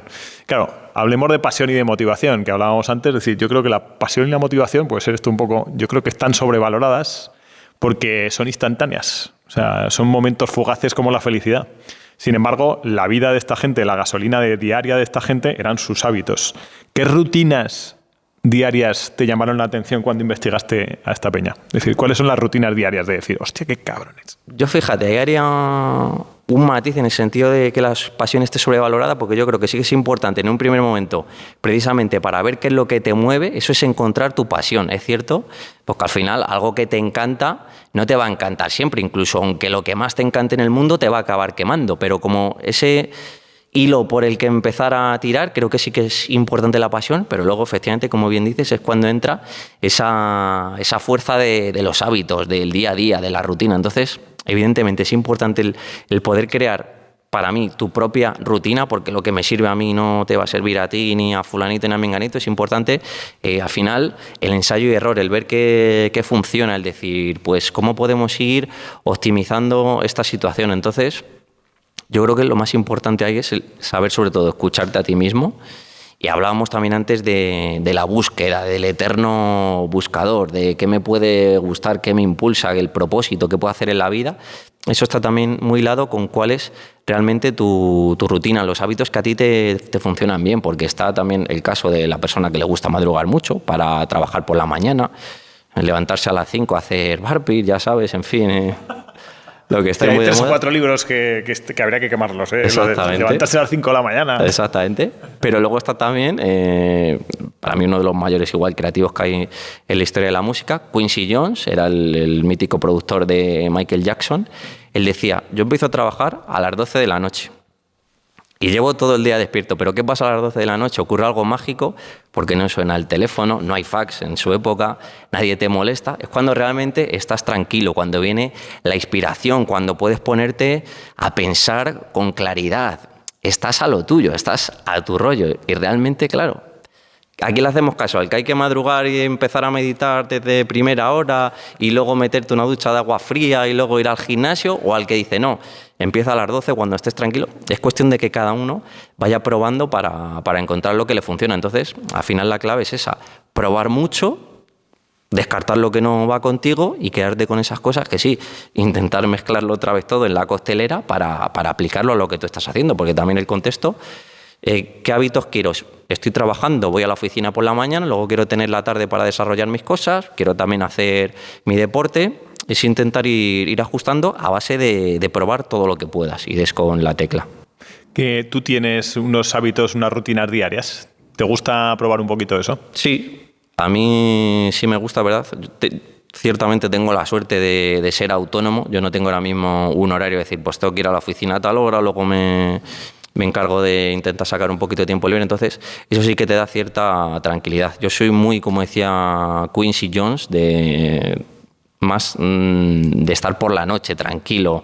Lo que hablábamos antes de esos audios de 4 minutos donde te vienen las ideas. Es muy raro que a mí a las 8 de la mañana me pueda venir una idea de ese tipo, ¿no? Tienen que, pues eso, es estar en una situación, a veces es incluso la atmósfera del día, pues te despiertas, hay quien le gusta la luz de la mañana, el ver el amanecer, o a otros le gusta más la tranquilidad de la noche, el mirar a la luna, pero sí, yo procuro cuando me despierto me doy un paseo tranquilo, desayuno, y ya me pongo a trabajar un poquito, un par de horas, haces un parón, un poquito de ejercicio, leer, comes...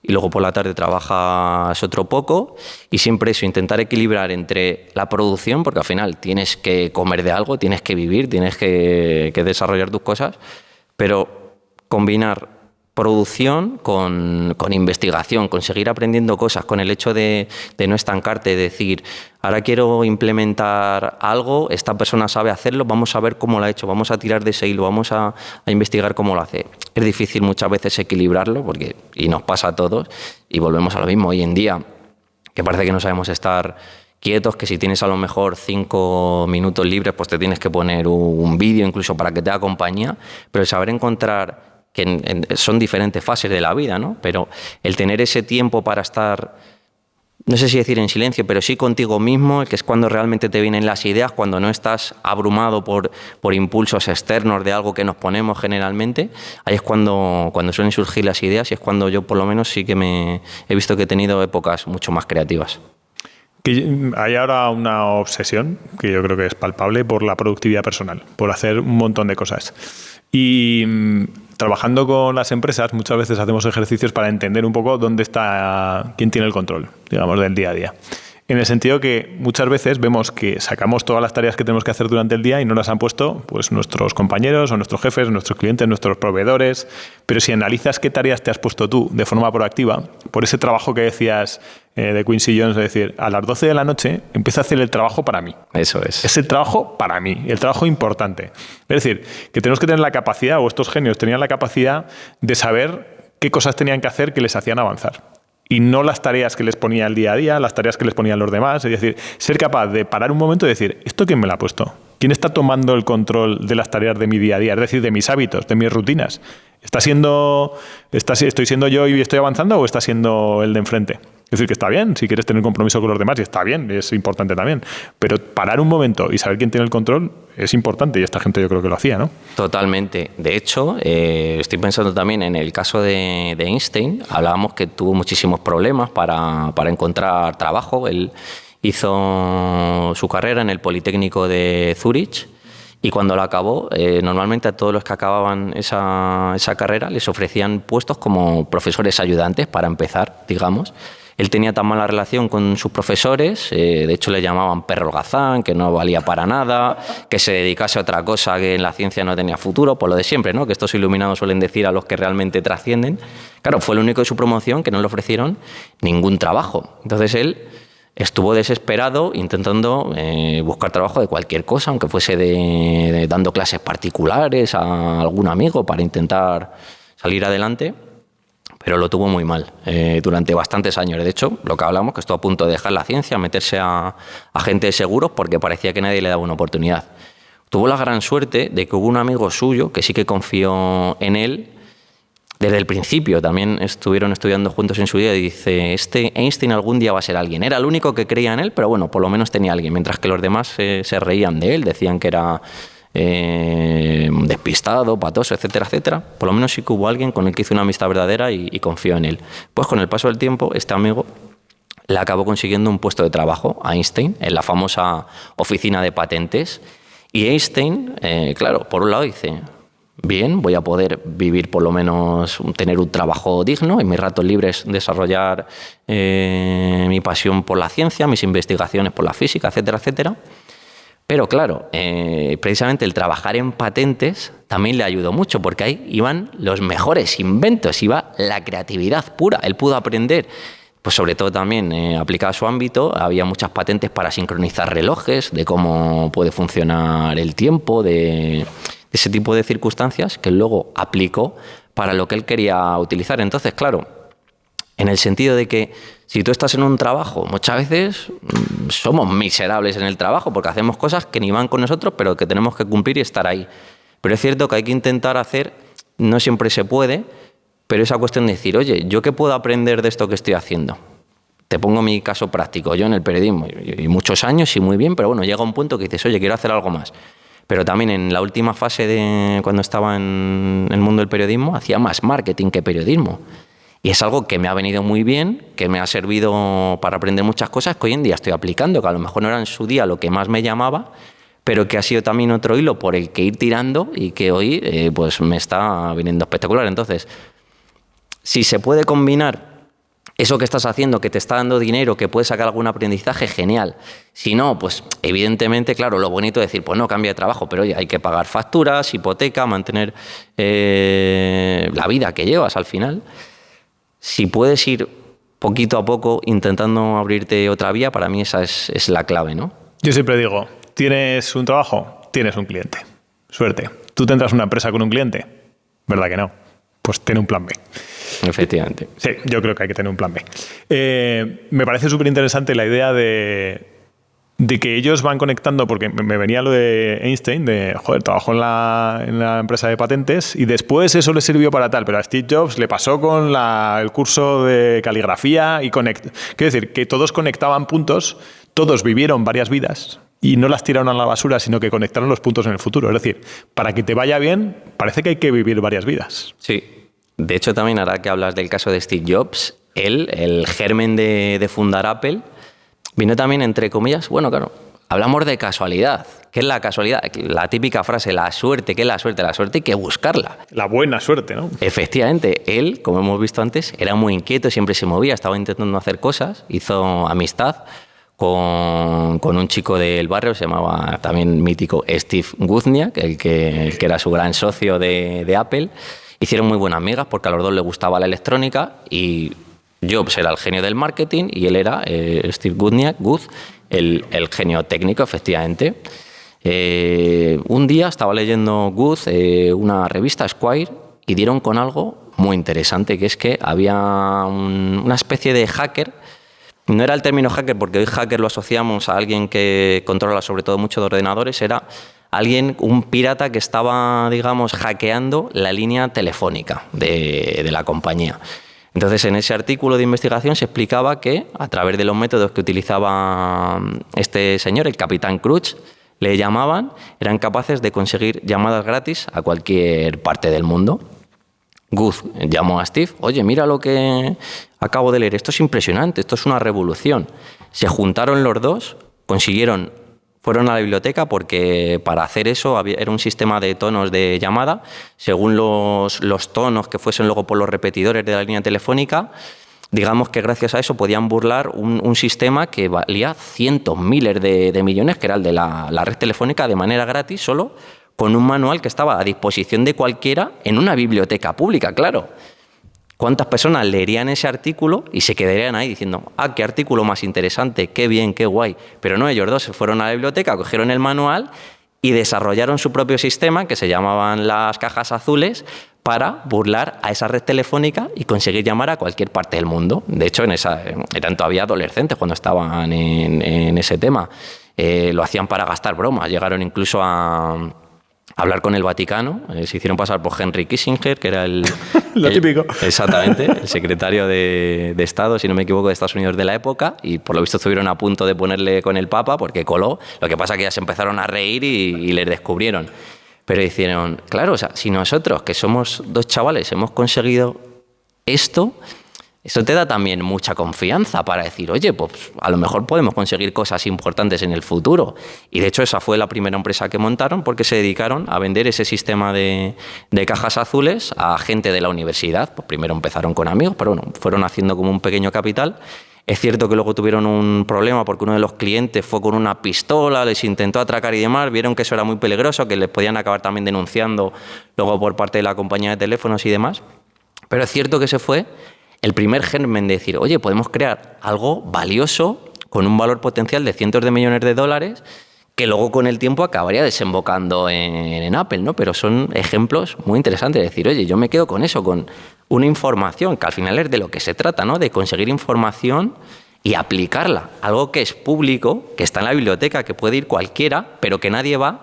Hemos ido nosotros y lo hemos hecho, o sea que ole por ello, ¿no? En ese sentido. Que es verdad que tú examinas la realidad cuando tienes un propósito de forma diferente a cuando no lo tienes. O sea, es decir, como cuando estás embarazado o embarazada, en este caso no ha sido mi caso nunca, pero ves embarazadas por la calle. Cuando dices, joder, si tienes un propósito técnico, ellos veían una oportunidad, una chorrada de una revista que decían, hostia, esto se conecta, ¿qué tal? Es decir, tener un propósito, ir indagando a través de la acción, cosas que te gustan, hacen que la realidad se explore de otra forma. Es decir, que te subraya la realidad las cosas de una forma obvia. Es que a mí eso me parece brutal. De hecho, es que tiene un nombre, ¿no? El sistema de activación reticular. Es como súper interesante. Ya está inventado. Yo pensaba que era una teoría que me acabo de inventar ahora. Es súper loco porque, claro, ya con estos temas, ya sabes, hay gente que habla la ley de la atracción, lo que visualiza, pero que por lo visto tiene un respaldo científico en el sentido que no porque pienses en algo se te va a manifestar ni mucho menos, pero es que has puesto un ejemplo que es clavado, las embarazadas y embarazados, o el típico coche. Me voy a comprar este coche y de repente no lo has visto nunca y ahora empiezas a verlo por todos los lados. Y nos ha pasado a todos con 1000 ejemplos. Pero es cierto que tú cuando pones el foco en algo, hay un resorte ahí por medio de la neuroplasticidad que tenemos en el cerebro que nos hace, volvemos a ir siguiendo ese hilo, esa pista. Entonces, algo que puede ser, digamos, anecdótico en un primer momento, pero que ya hace que centremos nuestra atención en ello, nos va dando pie a más posibilidades y lo que parece que ha sido una casualidad, no, es un camino que se ha ido forjando con el paso del tiempo y lo mejor de todo es eso, o sea, que tiene un respaldo físico, que no estamos hablando de fumadas, de esta cuestión mística o la ley de la atracción o la física cuántica, sino que son cosas que realmente están explicadas por la ciencia, ¿no? Te voy a poner en un brete. Te voy a pedir que me digas algo con lo que te quedas de cada uno de estos 6 fenómenos, ¿vale? Pero simplemente que te quedes con un hábito, con una idea, con un concepto que quieres quedarte, ¿vale? ¿De cada uno? Sí, empezamos con Albert Einstein. ¿Con qué te quedas de Albert Einstein? Difícil, ¿eh? Porque claro, hay tantas cosas. Una. Y claro. Soy el genio de la lámpara, pero cabrón, solo puedes coger una de las cosas, no 3. De Einstein yo me quedaría con el asombro que él tenía por las cosas más mundanas, porque de hecho él también comentaba con un amigo ya cuando era mayor. Dice, nosotros nunca vamos a envejecer porque seguimos teniendo ese asombro por las cosas, todo nos ilusiona, nunca nos aburrimos. Yo creo que si eres capaz de mantener eso durante toda tu vida, es que algo bien has hecho. Vale. Michael Jordan, ¿qué te quedas de Michael Jordan? Michael Jordan, al final hay que irse a la furia competitiva que tenía, ¿no? Ese afán por querer demostrar que era el número uno y sobre todo que lo respaldaba, que lo que hemos hablado antes, el decir, oye, vale, voy a ser el mejor con furia competitiva, pero porque voy a entrenar como nadie. Qué guay. Walt Disney. Walt Disney, yo creo que también la capacidad de decir, porque su caso también es espectacular en el sentido que él dice, yo nunca fui un gran dibujante, nunca me decían que mis dibujos no tenían fuerza, pero sí que tenía muy buenas ideas. El hecho de tener ese poder de conseguir ideas, de buscar la información donde puedas para luego aplicarlo, aunque tú no seas un prodigio, pero a través de esas ideas acabar impulsando proyectos que sí que sean prodigiosos.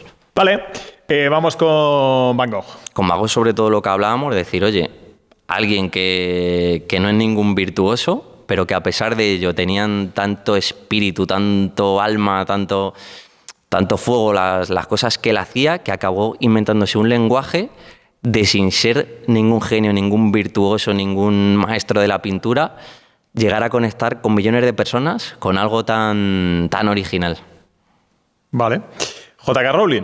J.K. Rowling, yo creo que sobre todo también esa resistencia, es decir, lo mal que lo he pasado, que he estado, palabras literales suyas, al borde de la indigencia, a punto de abandonar, de no saber yo mismo siquiera si iba a continuar escribiendo este libro, pero a pesar de todo he resistido, he continuado, y fíjate hoy, Harry Potter, lo que es hoy en día. Vamos, Harry Potter, le quitas Harry Potter a mis hijas y se tiran por el balcón directamente. Steve Jobs. Y Steve Jobs, sobre todo, ese espíritu de la búsqueda. También tiene una frase muy buena que decía cuando estuvo en la India, dice, allí los campesinos tienen muy desarrollada la intuición. En Occidente no, somos más racionalistas, queremos tener pruebas, algo empírico que nos diga que esto es así porque sí. Pero no, si sabemos conectar con esa intuición que todos tenemos dentro, y que muchas veces, claro, él hablaba de campesinos más en contacto con la naturaleza, pero decir, si eres capaz de seguir esa cosa que tienes dentro, te puede llevar por un buen camino.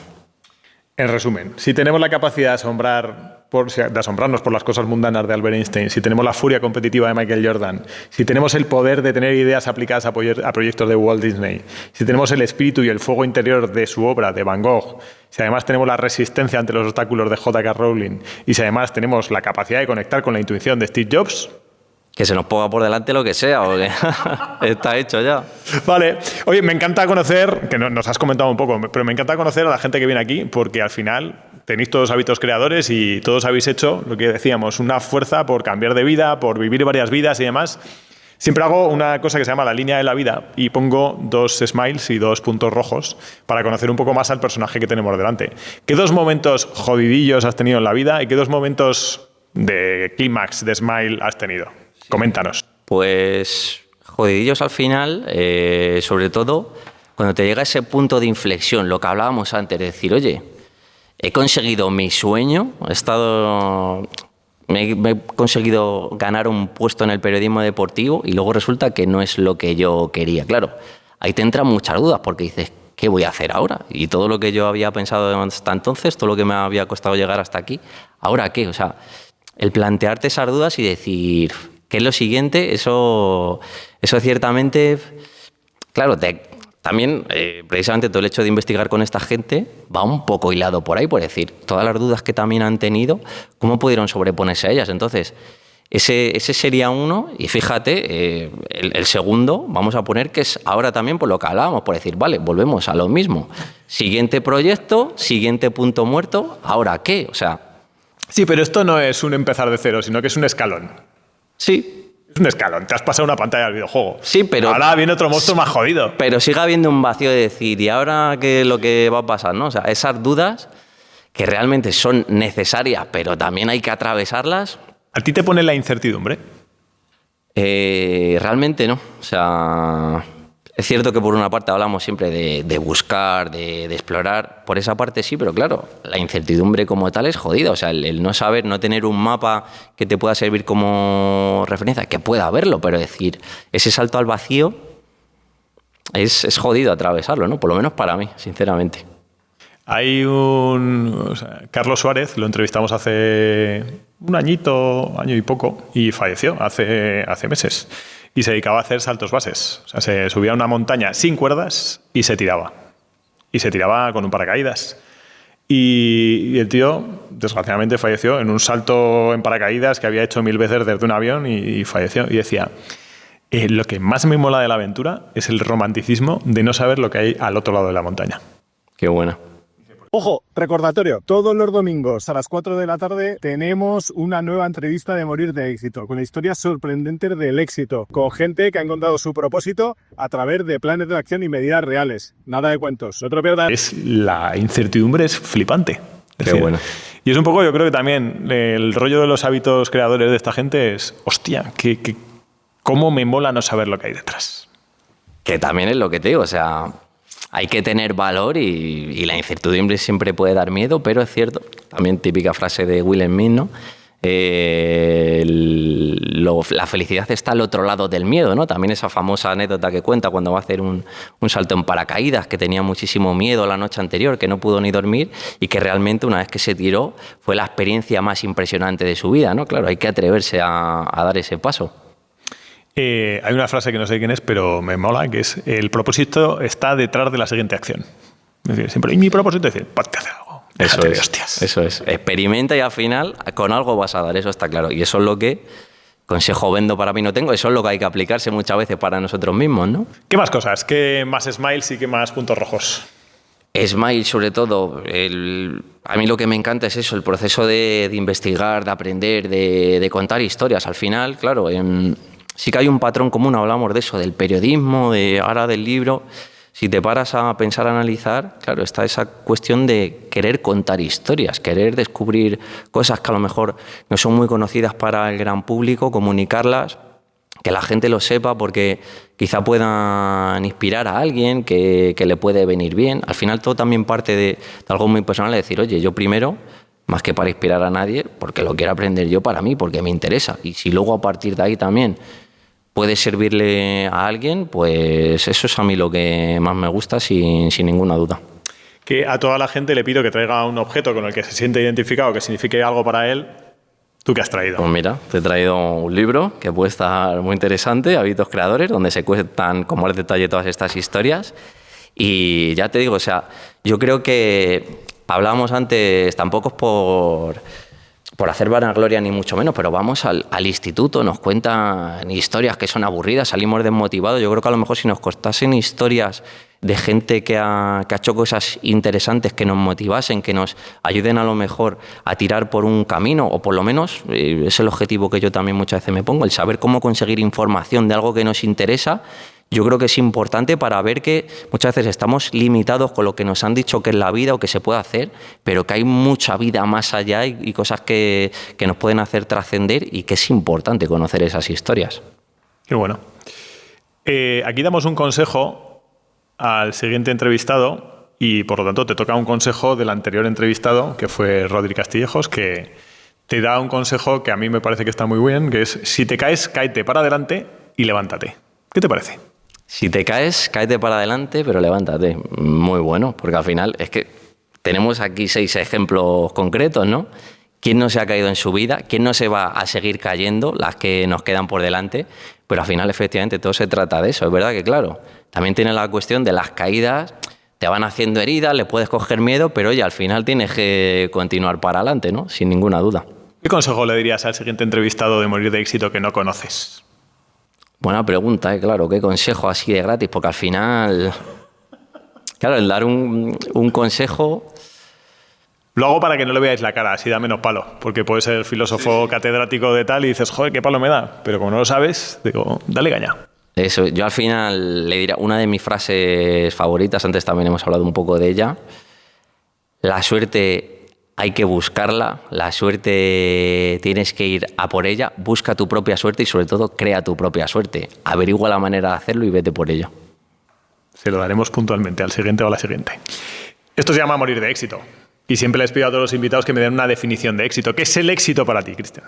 El éxito también es algo tan particular a cada persona. Yo creo que el éxito es estar feliz y contento con lo que haces, que lo que haces sirva para algo. Dentro de cada persona, evidentemente, va a tener un significado, pero en el ejemplo que estamos poniendo ahora, si puede ser que a través de tus historias le pueda llegar a alguien una chispa de inspiración que le ayude en un momento de dudas, que pueda servirle para algo, pues yo me quedo con eso. Guay. Aquí somos mucho de ejercer la gratitud, por lo tanto, te doy las gracias por haber venido a Morir de Éxito. Muchas gracias a ti por invitarme. Ha sido un auténtico placer tenerte. Pero tengo una última pregunta para ti, que es, ¿a quién le debes más gratitud en tu vida? Más gratitud. Yo creo que al final a mis padres por toda la paciencia que han tenido. Porque... Tengo que tener mucha paciencia contigo. Pero muchísima, no sabes tú cuánto. Entonces, que hayan aguantado tanto durante tanto tiempo, para mí eso ya se merece un monumento. Así que para ellos, sin duda. Gracias por venir a Morir de Éxito. Esta es tu casa. Muchas gracias a ti. Ha sido un auténtico placer y ya te digo, el hecho de ver tu podcast y luego haber podido venir aquí, pues la verdad es que ha sido para mí un auténtico gustazo. El gustazo ha sido nuestro.